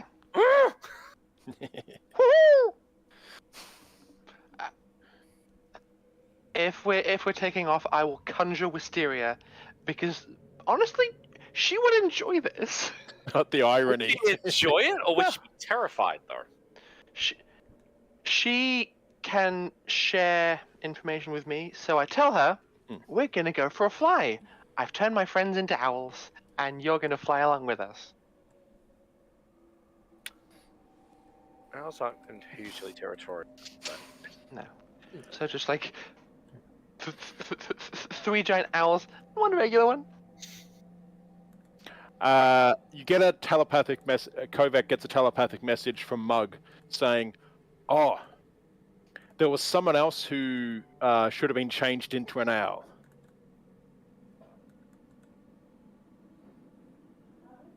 Yes. Yeah. Damn it, you're not falling for it. You've done it to me once before. I haven't done it, I don't think. At this, Thalai just lights up and starts flying off towards the mountain. Damn it, I broke Ash again. I know exactly what you were going for, I Meg. knew exactly what you're going for. Like, it's not going to happen. It's clearly not going to happen. I'm flying off towards the mountain. Ash, just pondering hypothetically, if I were to part the feathers on Thalai Owl's back, could I get sufficient purchase on the actual like skin to get my boots of spider climbing to kick in and like hold I me will there? say I'll grow in. to a certain extent, yes. It's not a Yes! complete lock, but it definitely is assisting in your capability to hold on greatly. Storm, Excellent. however, is just this is fine. She likes being up in the air. She's probably Yeah. singing and screaming like, "Wow! This is so much fun! She's like roller coaster. This is so cool! There is so much I can see from up here!" The first bit of your journey, being able to fly definitely helps increase speed, but not as much as it will as you get further into the mountain ranges themselves.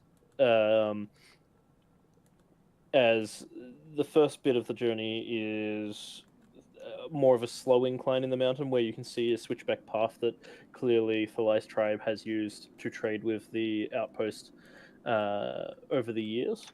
But you were quickly reaching the point where it starts to climb quite significantly, and you can see the path switching back on itself quite often, where you can see that you are definitely going to save a considerable amount of time that you would have wasted just walking,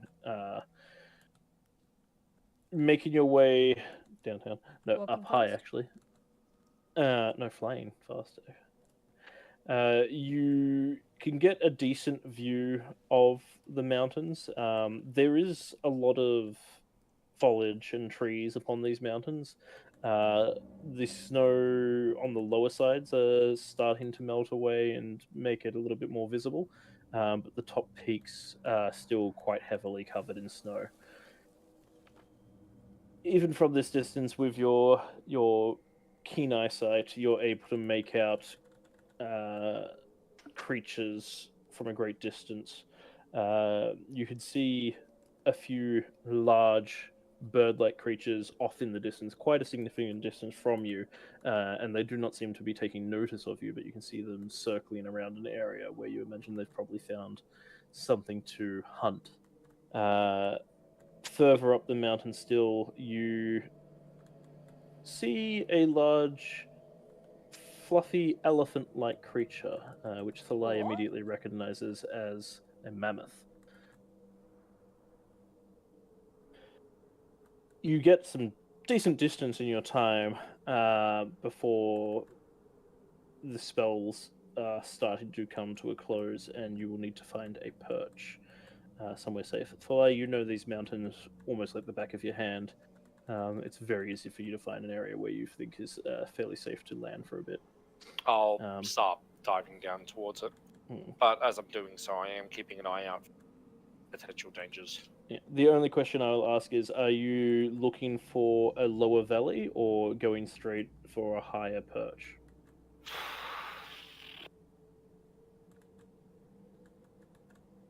Where would I know likely better shelter to be safer? The cave networks start around about the midway section. So probably up higher for where you are currently.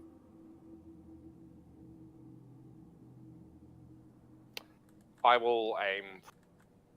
Would I know of a cave system close enough for us to reach? Roll me a history check. Oh. You know it fairly well, but Oh, that's right. I have to remember to use it's been some time since you've been up here. All right, my intelligence is, oh boy, -1.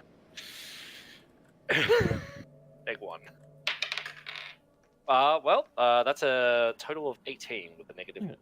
So Yeah, you're fairly confident that you can remember a few good caves. Nothing too deep, but something that you could use as a shelter for the moment.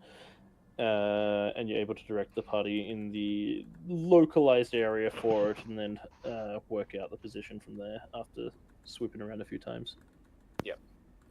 I hope everyone still has their winter clothes. Oh boy, if you thought it was Oh, cold, it's gonna be cold now. I definitely do. I don't know. I mean, there's only so much that prestidigitation can do. That's very true. You warm your clothes up, warm up your pajamas before bed, and then an hour later, frozen to death. I mean, That's the line. There's no middle ground. Alright, you come to a landing about probably 5 minutes before the spells would wear off. Okay. So you've got yourself a decent amount of time. And I'll gesture to where it is with my head. And yeah, you're able to see the opening quite clearly. It's not a massive entrance, but it's at least about 8-9 feet. Switching back into the cave. It goes back around about 40 feet into the mountainside, so it's not a big cave, but it will suffice for a shelter and a safe haven for the night. As the sun has completely set now, it is quite dark up here, with the moon only just starting to rise on the other side of the mountain Hey, don't. Sorry. from where you are. Yeah. I would like to stare into the cave to make sure there's nothing taken, You shouldn't be drinking that. Perception check. which I get That's my advantage of. that's my dirty craft water. Don't drink that. which I oh, Fidget likes to Say- try and drink the dirty craft water. all animals like to drink the dirty crap. Mhm. Just Jesus. no, but So water. don't. But water. That is only an 11. Okay. You look around the cave. It's there's not really many spaces for something to hide in here, so it's pretty easy for you to determine that you're fairly certain it's empty. Woo, woo, woo. And then like the wings are like in we go. I thought you were dabbing. Woo. Storm will look at you really weirdly and be like, "Go in?"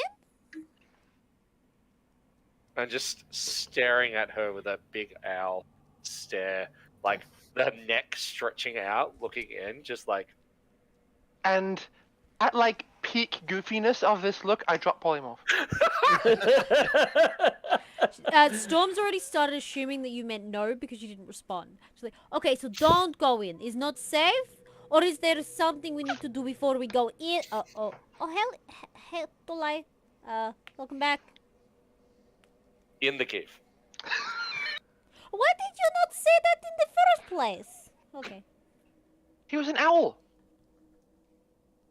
Just Speaking in stare your at mind, me. Sam says to you, Storm, unlike him. Sorry, unlike me, he cannot speak in your mind. Storm looks at them as if trying to communicate something.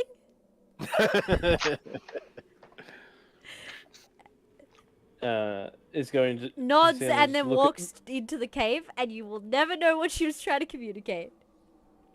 he will assume that that's what you were attempting to do, and just go, no, it doesn't work both ways. Storm just like walks off and shrugs, keeps walking into the cave. Well, I hope people have rations because gather tonight. Good night, Fox. Good luck with your assignments. Sam is going to say, I'll be back. I'm going to hunt us up something, I think. Because he still has some time in polymorph.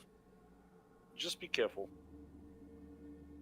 Korvac, in that case, then, do you want to set up the dome just before they fly off so they get back in after? Yes, this will take me 11 minutes. I think if I find somewhere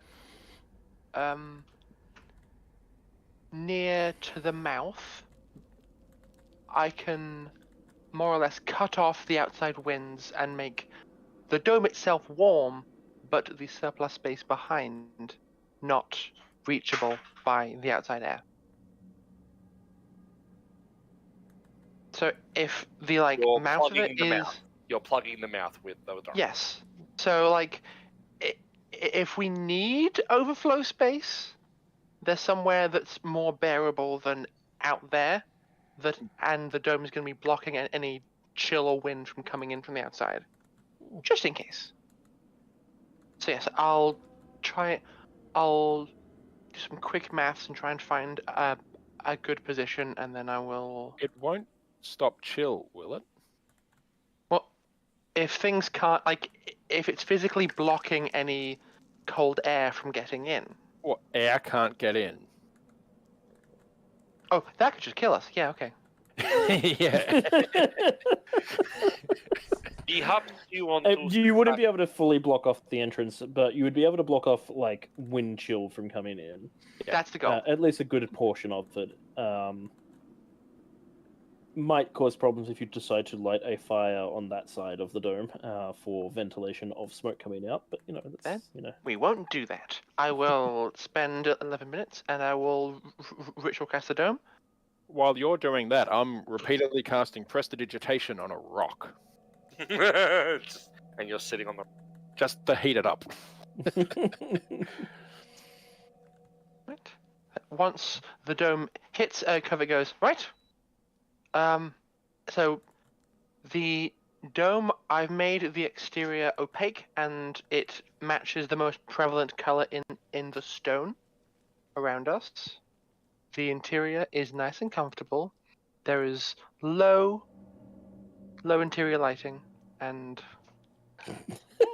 she's back. Once that kicks in, Kovac goes, all right. My magic cannot leave this place, and nor can I. So please bring me dinner. All right. I'm happy that Fox has left for this part because Sam does eventually return with an Arctic fox in his talons as Makes dinner. sense. What are you doing on my table? And is able, I assume, with the assistance of Storm, to start cooking it up. Yeah, Storm I- is the. I would like to skin it first, though, to try and preserve. Yes. You actually notice that Samuel seems to have a decent amount of expertise of being out in the wild and hunting by himself. A few years of such has helped him being on the run from the demo. So I imagine that Sam and Storm spend a bit of time trading back and forth cooking secrets for the wild game. Or Yep. worst case, good berries, and we don't die. Wow. Cook fine. You'll have had Storm's cooking before. You know she's good for it. Yeah, but No, it's more of a if we can't get fox every night, we have a backup that will. Yes. so fox meat's probably not going to be the tastiest. Carnivorous animals usually don't taste. Nice. I don't know, mine's fine. It tastes of like a rich beef gravy and carrots. It tastes amazing. Mine tastes like cow. Storm Except looking you at got you all very confused. confused why you're not enjoying the natural flavor of the meat and salts Why and herbs is- that she's put into this. The lie is, but he is eating it, standing out on the ledge and looking into the mountains.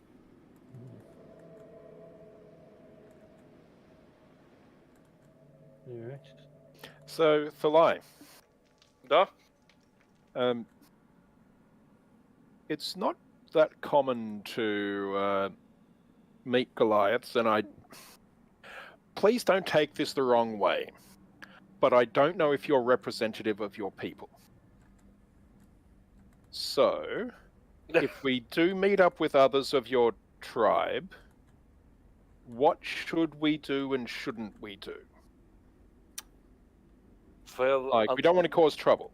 Well, we might have to cause trouble because I feel like they won't respect us unless we cause a little bit of trouble. But how should we act? my people respect strength. belittle someone's strength, they will probably challenge you. If you back down, they will believe themselves to be stronger. Some might not accept you backing down, though, especially if they feel it. So I would advise not insulting them, implying insult. Don't insult the Goliaths. Got it. Actually, make an insight check. For lie. Oh god. God, fuck these dice. That was a total of 13. There's a little smile comes across his face. You can't quite make out why. Yeah. Those dice. Otherwise, my people know parts of the outside world. They're not as they're not as closed off as Storm's people were. So they're not going to be bamboozled by obvious displays of magic. We do have some. If I remember, we did have at least one druid in the tribe last I was there. For lie. According to your people, is magic strength? Depends what it's used for. If there is a contest of strength, if we are to show, is it physical strength, mental strength, or just power? Because magic can be powerful, but would it be seen as strong in your people's eyes? It depends on the nature of the challenge. To gain respect. To gain respect, if you were to show off your magical might, you will generally be considered respected enough. Some of the more traditional, view you not as strong. But I think that's the same with any form of society. You'll have people differing views.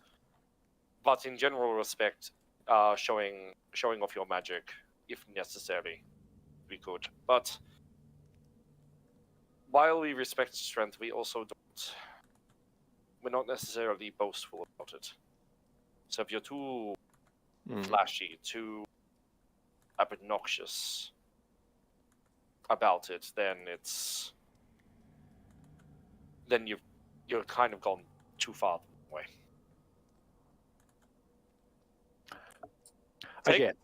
Take pride in accomplishments and your strength. Don't rub it in people's faces. Oh, okay. So my first plan I probably shouldn't do. I would advise you probably your first 3 plans you're thinking about you should not. Well, the first plan was if I find the biggest Goliath and make him bow down before me, surely that's showing something. That would be a bad idea. And again, because the biggest thing is, do not try to make it seem you're taking away agency or free will. At least amongst my tribe, it is very much a grievous insult in doing so. We still remember the time of slavery. It's talked about in my people from what happened in the times past. So I would heavily advise not doing it.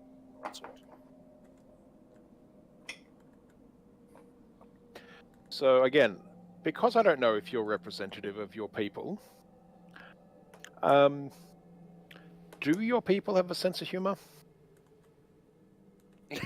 Would you consider the light to have sense of humor? Everyone has a sense of humor. Hey, Delight, But- tell us a joke. What is the best Goliath joke you know?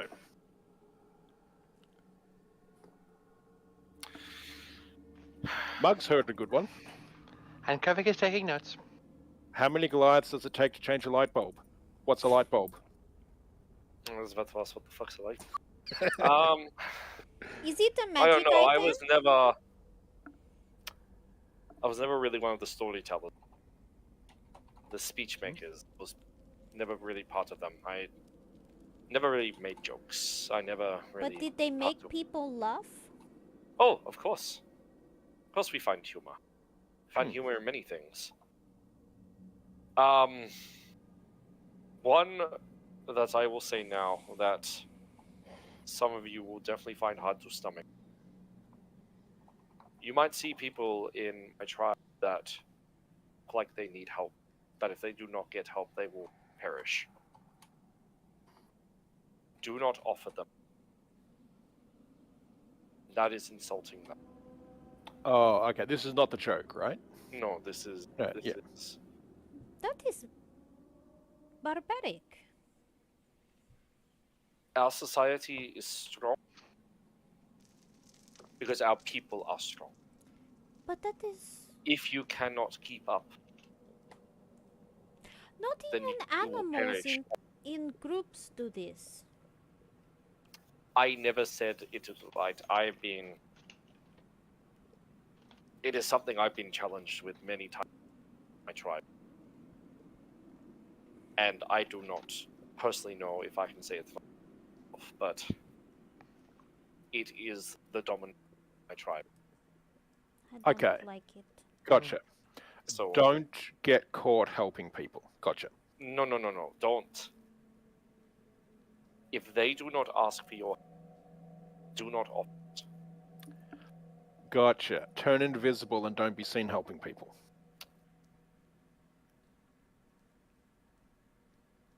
So, hypothetically, if there were a situation occurring in which people were attempting to do something, and somebody were to approach unsolicited and assist out of the goodness of their heart, that would be insulting.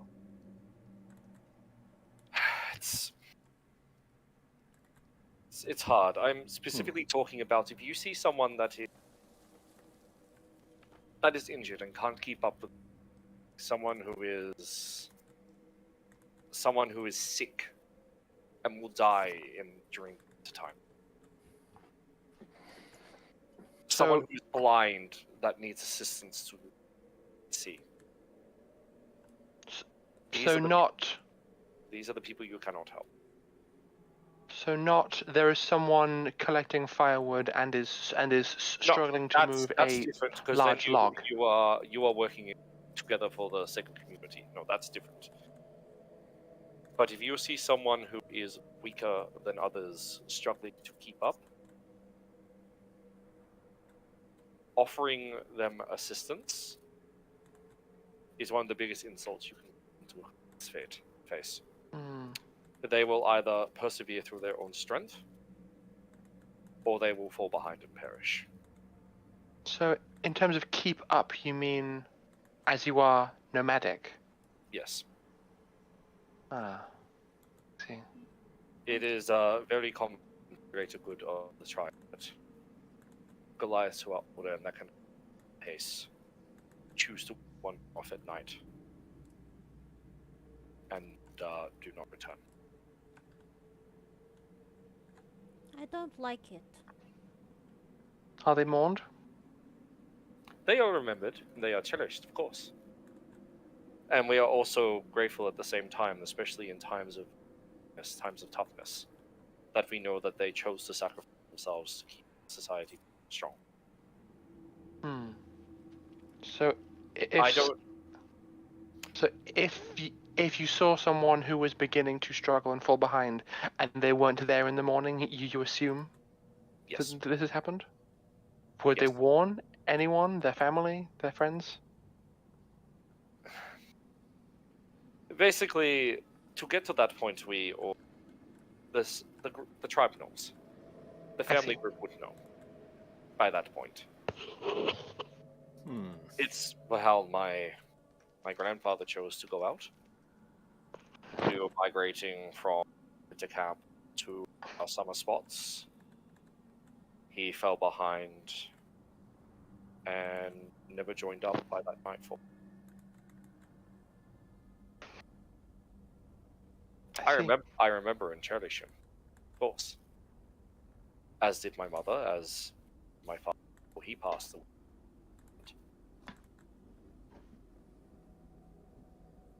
Hmm. I think we will have to look at situations and make our minds up. Hmm. Just like with the Kalashtar. Yeah. they thought what they had done was a tradition worth continuing.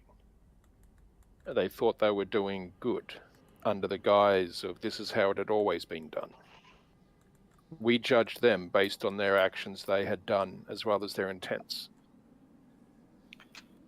I don't think I am going to withhold help from one of your people. They may hate me for it. They may despise me. They may consider me weak. But I don't believe I will leave people in need of help. Keep in mind they may not accept it. That is a choice they can make. But we will try to be tender to your cultural, to the traditions. I But that could be. don't know how I feel about it. I've been away from the tribe for many years now. I see that. I don't know if the way we live is right because of the way our society is. We are nomadic. We must be on the move. We cannot afford to miss out of trailing a creature because someone is too slow. Or we cannot afford to not reach the next campsite because someone else is too slow. They're too blind and cannot find their way.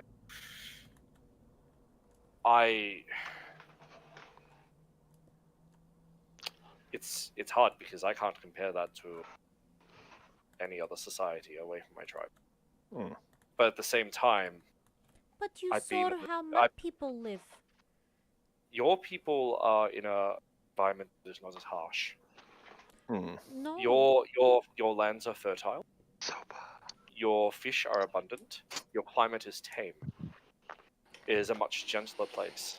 I think you misunderstand. Although the threats of our home are not as imminent, that doesn't mean that we do not need to be careful or that we do not need to be mindful of that around us. I never said you did. It But the thing is, if just someone gets different. hurt, they have the luxury to take time to recover. But the island was also harsh in its own way. Yes, Not absolutely. physically, but socially, it was very restrictive. It was Remember a If you did different not place. follow, how many times did you get punished because you did not agree with what was being taught to you? Are we talking per day or like every week or like a month? Case in point. Case in point. Whereas amongst my people, free speech is something very admired. If you have the strength and conviction of character to speak your mind, you are praised for it. You may have to back up your words with your mind and strength. What did you do, Zoe? She fell. She fell. Oh, she fell down some stairs. God damn. Sorry, she's so cute. I'm dying. Anyway, She is very cute.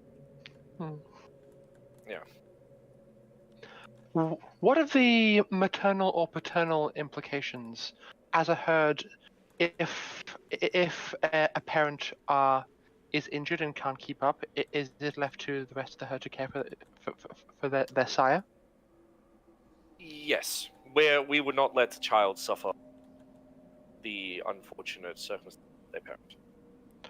Where is the age threshold so we may not be indelicate in that regard? When they become an adult, so the moment they start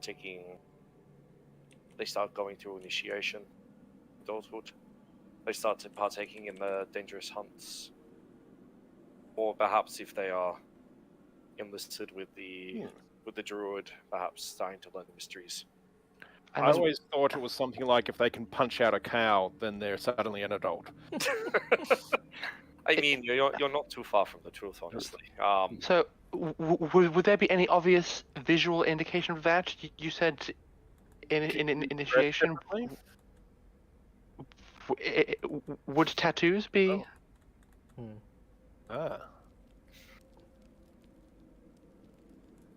Or is that at a different point? I'm not sure how much I can talk about my tattoos and the tattoos of my people. When you get them, are you an adult? No, you are tattooed as a child, Okay. birth, and as the story. Do all children get tattooed? Yes. Ash looked like he wanted to kind of Yeah. shift that a sorry? little bit. They typically earn their first. Well, they earn tattoos by passing certain rites. So that could be considered a step into adulthood as well. Yeah. Or Okay, at so the least a first level of tattoo might be maturity. pretty young then, but Mm. yeah. It could be, but it's a sign of maturity at least, of some level. but it's Okay. okay. Is it Can we establish that it's a process that between being tattooed as a child and being fully tattooed and accepted as an adult, there's some length of time? Yeah, it's one of those. How long's a piece of string? A gifted individual could get tattooed quite young, whereas one who is not as talented could take considerably longer. But we are to assume that once someone has a certain quantity, or has any, we're like, okay, we're gonna observe the like adult rules. Like, if we see like a random 5-year-old, no tattoos, just chilling, we're like, okay, child, obvious child. We will assist the child, and the child won't be offended that we're helping them. Well, once again, you come down to the problem of while it's culturally acceptable to help the child if they ask for help, you have to accept that they need to ask for help first. Giving the help without being asked is kind of going, I do not believe you could do this. I am going to do this for you. Whereas if somebody asks for help, then we go, you need assistance. Oh, fair enough. But if you just go and help someone without them making any indication they need help, it is an insult, I guess. yes. Yeah. It would be like me coming up to you, Kovac, as you spell and going, oh, I know how to do that better, and I start writing on that parchment for you. Dead. Think of that level of insult. Yes, don't ever touch my spellbook, Philai. But you understand that would be the comparison of you Lesson stepping not into. fully understood. Mental note. But do you understand that Storm would be looking away that would be the guiltily, equivalent? knowing full well that she's definitely touched the book before. But that would be like the equivalent of insult.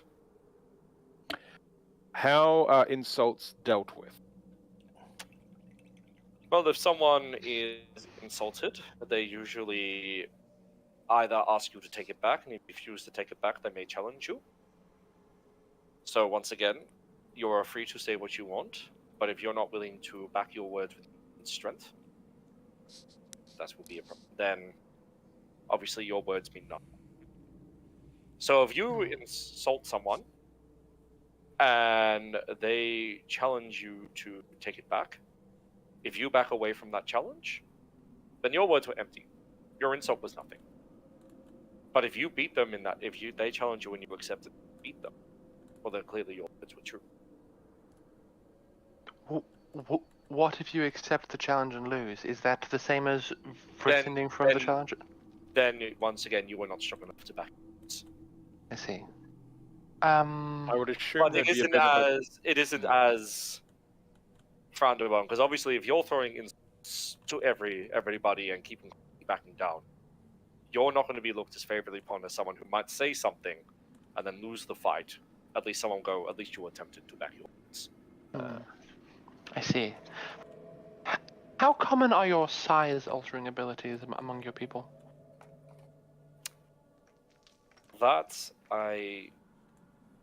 Could you do that when you left your village? I could do that before.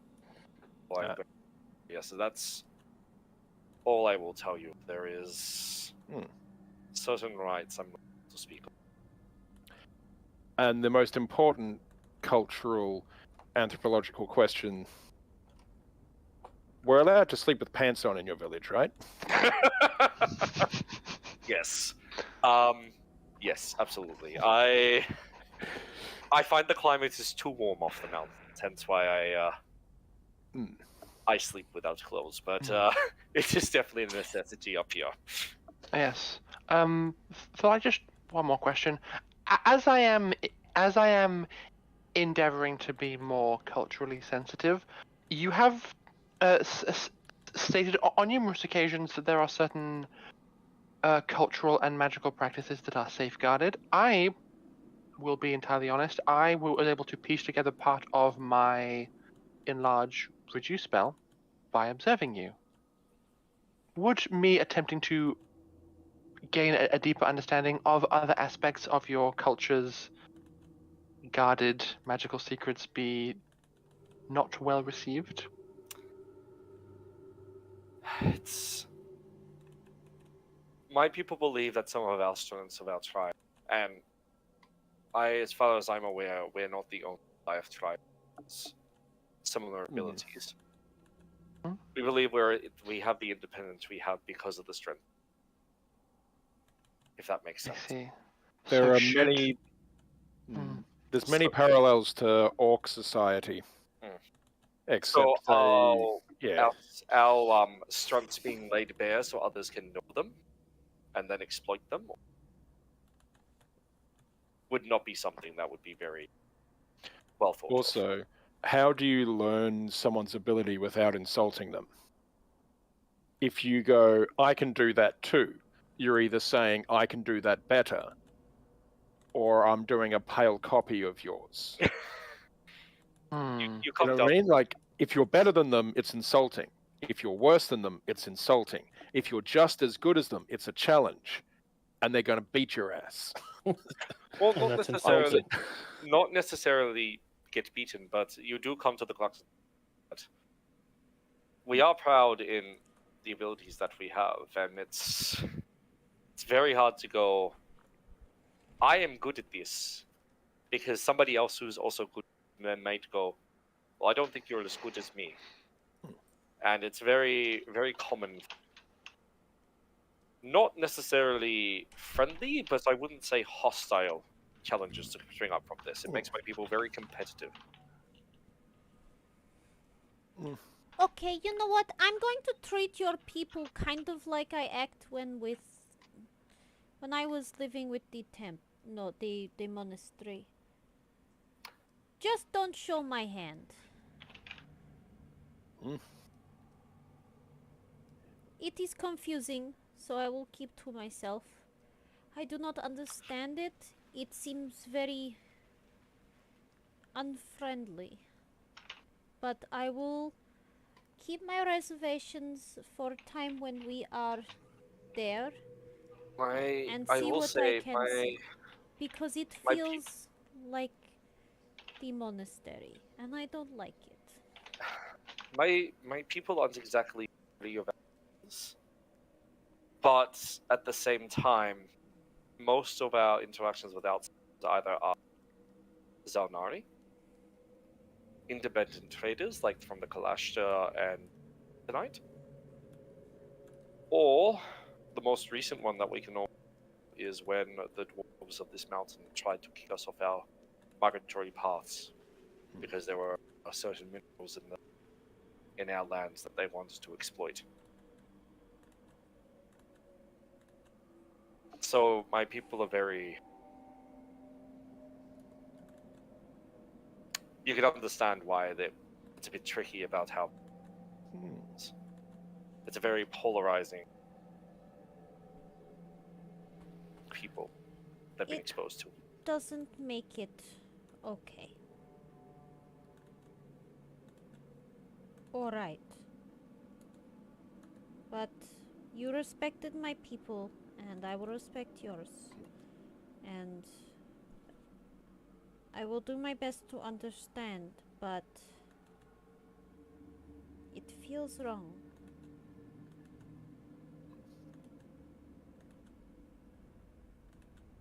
I'm back, baby. I'm back.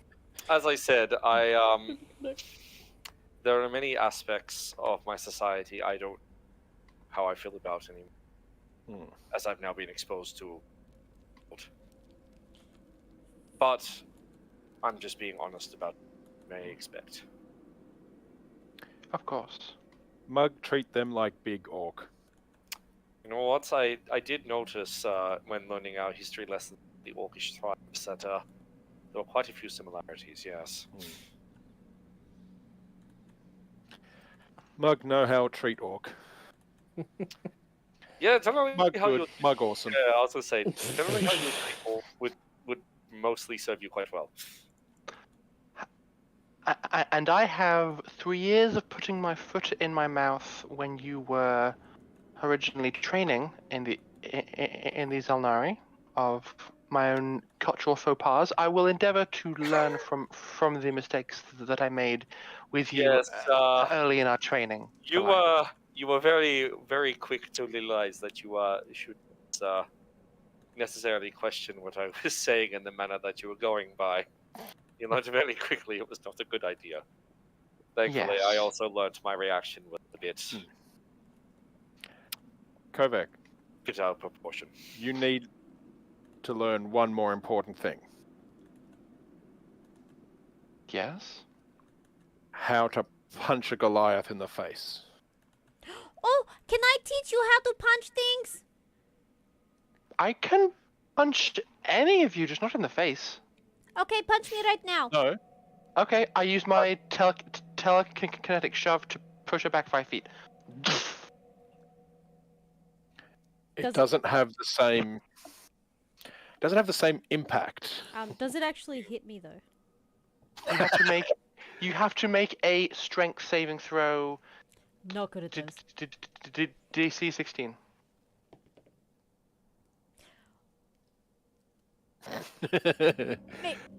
Either really good or really bad. Sorry. You trying to change cameras? No. My character sheet closed itself. It crashed before, so I'm just reopening because I have to check. It'll be Okay, so close. potentially good. If it's a 1, you might be Saving able to throw? reroll. Mm-hmm. Strength. I pass. Okay. By the So skin of my teeth, I hold steadfast. you would feel like a full body torso shove that threatened to kind of knock you off balance, but didn't quite work. This is not bad. But This is how you do it.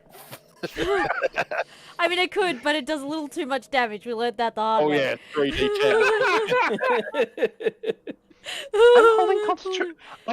I'm holding concentration on the dome. Don't make me leave it. No. Storm's like, it's okay, but that's not what I meant. Punch me. she walks up to you, nonchalantly grabs your hands, turns them into fists, puts them in front of you like this, and goes, Punch me. Go. Trust me, it won't hurt. Or if it does, I will dodge. I try. So Bring an unarmed strike. here's the really fun thing. I get a +1 on this. I rolled an 11 to hit. If you just absorb it. I try again. I catch your hand and just sort of like I'm letting you hit me and get contact. I'm not dodging, but I'm taking the force and sort of like redistributing it, so I'm not actually taking any damage. So, it takes Kovac like a few attempts because she's probably learned like the basics of hand-to-hand combat in her basic guard training. She never excelled, but she learned like the basics of here's how to stand to not fall over, that kind of a thing. So it's literally impossible for me to deal you damage because it says damage 0. It is 1 damage -2, so it's 0 damage. I mechanically cannot deal damage with a punch. That's okay, but what she's doing is between like as you punch her with any punch, she like grabs your hand, absorbs that, and will like bump your foot or your knee or your shoulder and try and pop it into a better stance. So she like uses the momentum and like taps you so that like and then eventually you're standing in a stance that's like actually right, and she'll be like, now this is how you throw a punch. Feel how you are. Feel your body. Tense. But feel the position, the stance. This is how you hold yourself for strong. Punch. Or if you're not good I with keep- punch, she like looks around, grabs a little twig or rock or something. Improvise. I pull a dagger from my side. This I know a bit more how to use. Okay, I No. would probably go with blunt rather than sharp, but No fight dagger. we probably Fine. You I'll you fight dagger, they fight sword. Weapon, weapon, No, equal. no, they Big will. weapon, small weapon, equal. You fight fist, they fight fist. Big Yeah. fist, small fist, equal. I'll still No, die. Use draw dagger. They will draw dagger, or if they don't feel like you are much of a threat with the dagger, they will just fight you with fist as well. Fine. But- If they fight me with a fist, I'll fight with my fist, and I'll use my fist to conjure a ray of frost and just hold it in my hand. Not same. You book Works for smart. me. You not know people. Yes. Yeah, Kovek, just be. I will say, be prepared to have your. It's going to be very tricky for you. How much will my status as a Xel'nari agent carry me through any need for As a confrontation? Diplomatic immunity. as They should respect us. Has I was gonna just say, been revoked. look, as Xel'nari agents, you should all be pretty much exempt from most expectations of society. You should respect the basic rules I was just going. So it's very unlikely that you're going to be going to challenge you to a random fist fight just cause. As long as you're respecting these basic rules that we've just gone on. I'll do my best. Hey Kovek, you remember how when we were on my island, I said to you, before you do anything, maybe come and talk to me first so we can check to make sure it is okay? Maybe we will do the same with Thalai. You and me Okay. both, because I feel like... Yes, Storm, my people will probably not have much patience for you, pranks. No, Storm. My people will not have patience for your pranks. I'm warning you now. That's fine. Mug will cast invisibility. Kovek. Maybe time you need fight, not win. Take punch. Take second punch. Take 10th punch. Show strength. By being beaten up? Yes. You beaten up, good. You beaten down, bad. I have... Show spirit. Show soul. Yes, if strength. you are showing conviction in attempting to stand up, that is better than backing down straight away. I need to find a quarterstaff. I learned basic quarterstaff Oh, use. wait, W- I have would one that of be those. better? I think. Wait, did I get it demolished? It is not about win fight, lose fight.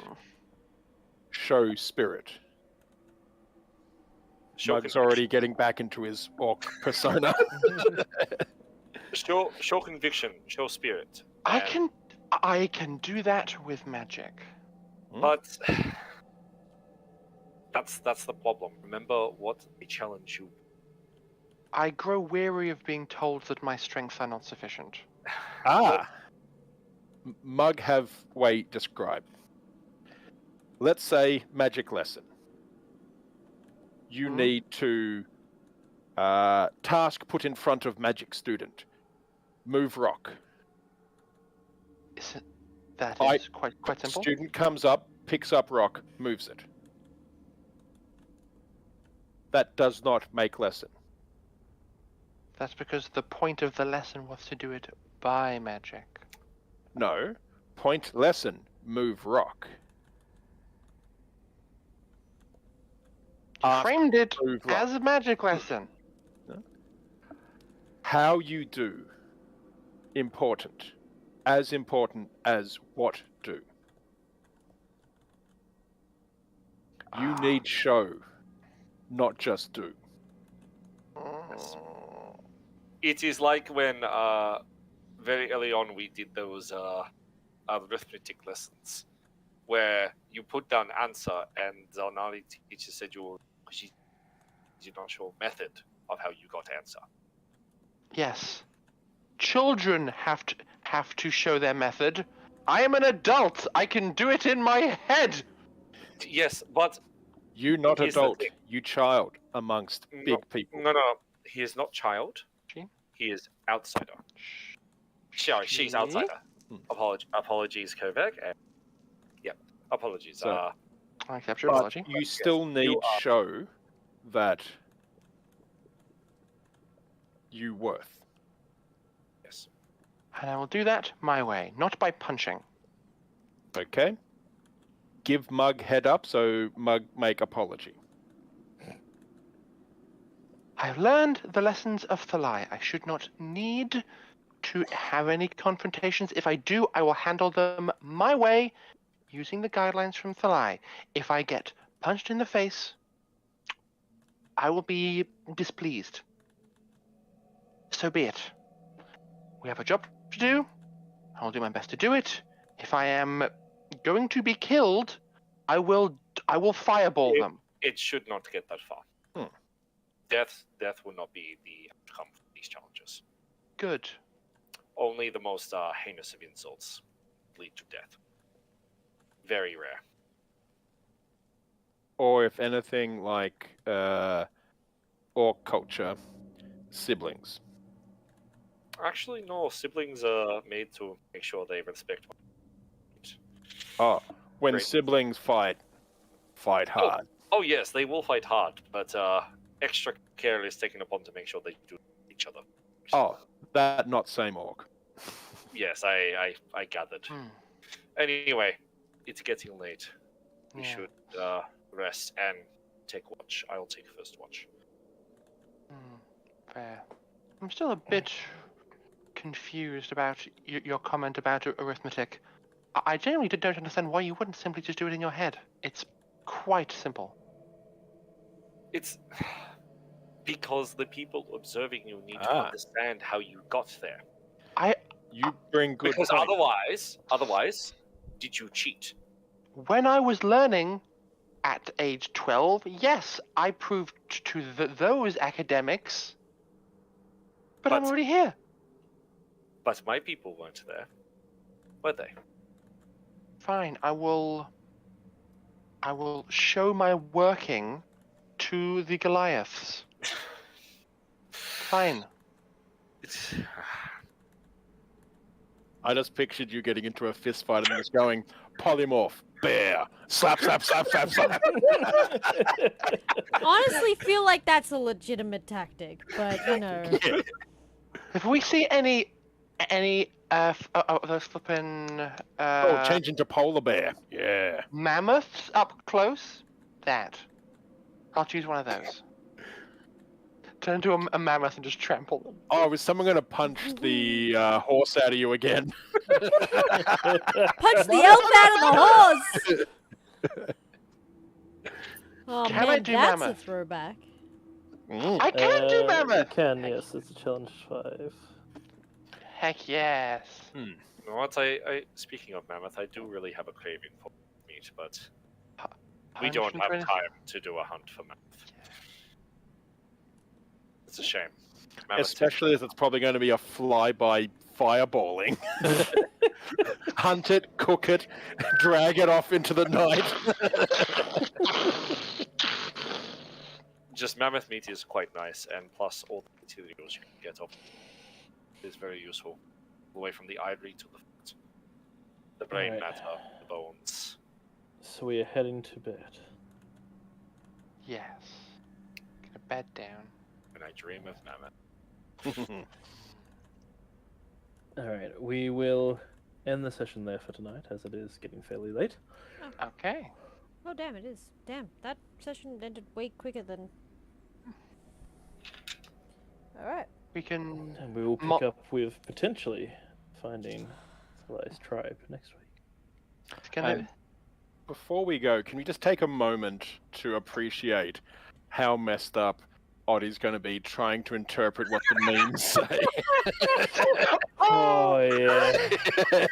I didn't see the more recent ones. I was not paying attention to the memes There's at been all. some good cryptic ones in there. Oh my good Somebody's lord. sitting on an airbag. No, That was a telekinetic blast. Yeah. my favorite one is the Barnes one I did. That one's gonna confuse the shit out of it. Aha! Found it. The stray Bones? hair. Oh, yes. Soon your bones shall be reduced to dust and you will be forgotten. Oh, it's I gonna be love great. the Henry Crabgrass. Oh yeah, Henry that's that one. Crabgrass. Yes. Alrighty. Oh It's gosh. gonna be great.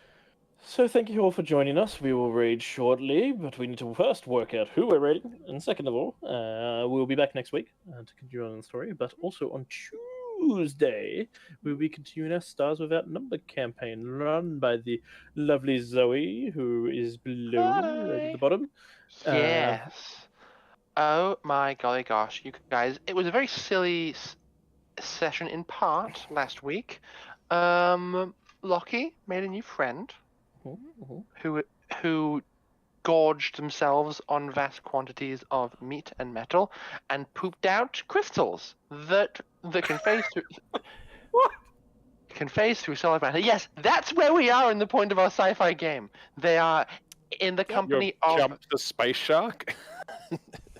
We I are. have a living ammunition producer. Yes. It produces a little too effectively. Mm-hmm. So It's spicy. I just imagine like the crystals, like the needle of ammo from Halo. Yeah. Yeah, basically, yeah. More or less, except if they are vibrated in the chamber before they're fired, they can phase through solid matter, and depending on the range of frequency, you can like set how much it passes through. So you have to know what you're shooting at and how far away it is, because it needs to like pass through walls and maybe even pass through its armor. So you can be quite precise and just have it bypass someone's armor and just explode inside them. Anyway, that's happening. The party jumped back into the system next to Harbona, and the temporary diplomat, Dr. Charles, just like shouted at Dotak a lot. It was just hurling insults back and forth. It wasn't very productive at all. No. And we'll see what becomes of negotiations next week. Should be fun. Negotiations have failed. Sending someone in to negotiate. Fire the spaceship slice. So I hope you all had fun. I know I did. We will be back next week, and for now, we will find someone to raid. Is that Yes. too late now? I think Alice put a possible one in the. Yeah, I need you guys to check it out though. They've only been streaming for less than an hour, and they're doing like a how to start playing D&D. I thought it'd be a nice, fun place to have a raid, look. but I obviously can't check them out. So you guys, that's on you guys. You can let me know what they like. Otherwise, most people who are playing are doing reruns or Dutch. Not sure how, but Wait. you know. They are Dutch? They all have the Dutch tag. Ah. No, they have a Deutsch tag, don't they? German. Oh, you are right. I just misread that. You're correct. It is German. Yep. My I apologies. did have a that one they seems were fine. speaking. I was gonna say I was looking Seems at it. fine. They were speaking at least that one. The one I The linked. one yeah, you yeah, linked, yeah, seems fine. They're going through making up characters, and yeah. yeah. I feel like we've had a lot of people in our channel before asking, "Hey, how do you get into D&D? How do you play D&D? About rules and things like that." So I thought this would be a really nice place for people to get a little bit of information about all that. We don't really necessarily have time to do that for ourselves for our streams, so I think it'd be a nice place to pass the raid on to. Interesting. I Wait, like it. so So in Germany, it's currently 2:38 p.m. Sunday afternoon over there. Bit of lunchtime D&D. Yeah, why not? Midday. Oh well, it's midday on a Sunday, so you Yeah. know, it makes sense that there's a lot of people in Germany playing right now. Speaking of that, I'm going to be in Germany in 10 weeks' time. Goddamn, Oh, nice. yeah. Less, I think, 9 Very weeks. nice. Very nice indeed. Okay, let's send them Alright. a love. Alrighty, let's do it. Alright guys, we love you very much. Thank you all for hanging out and being with us. Thank you for joining us for our stream.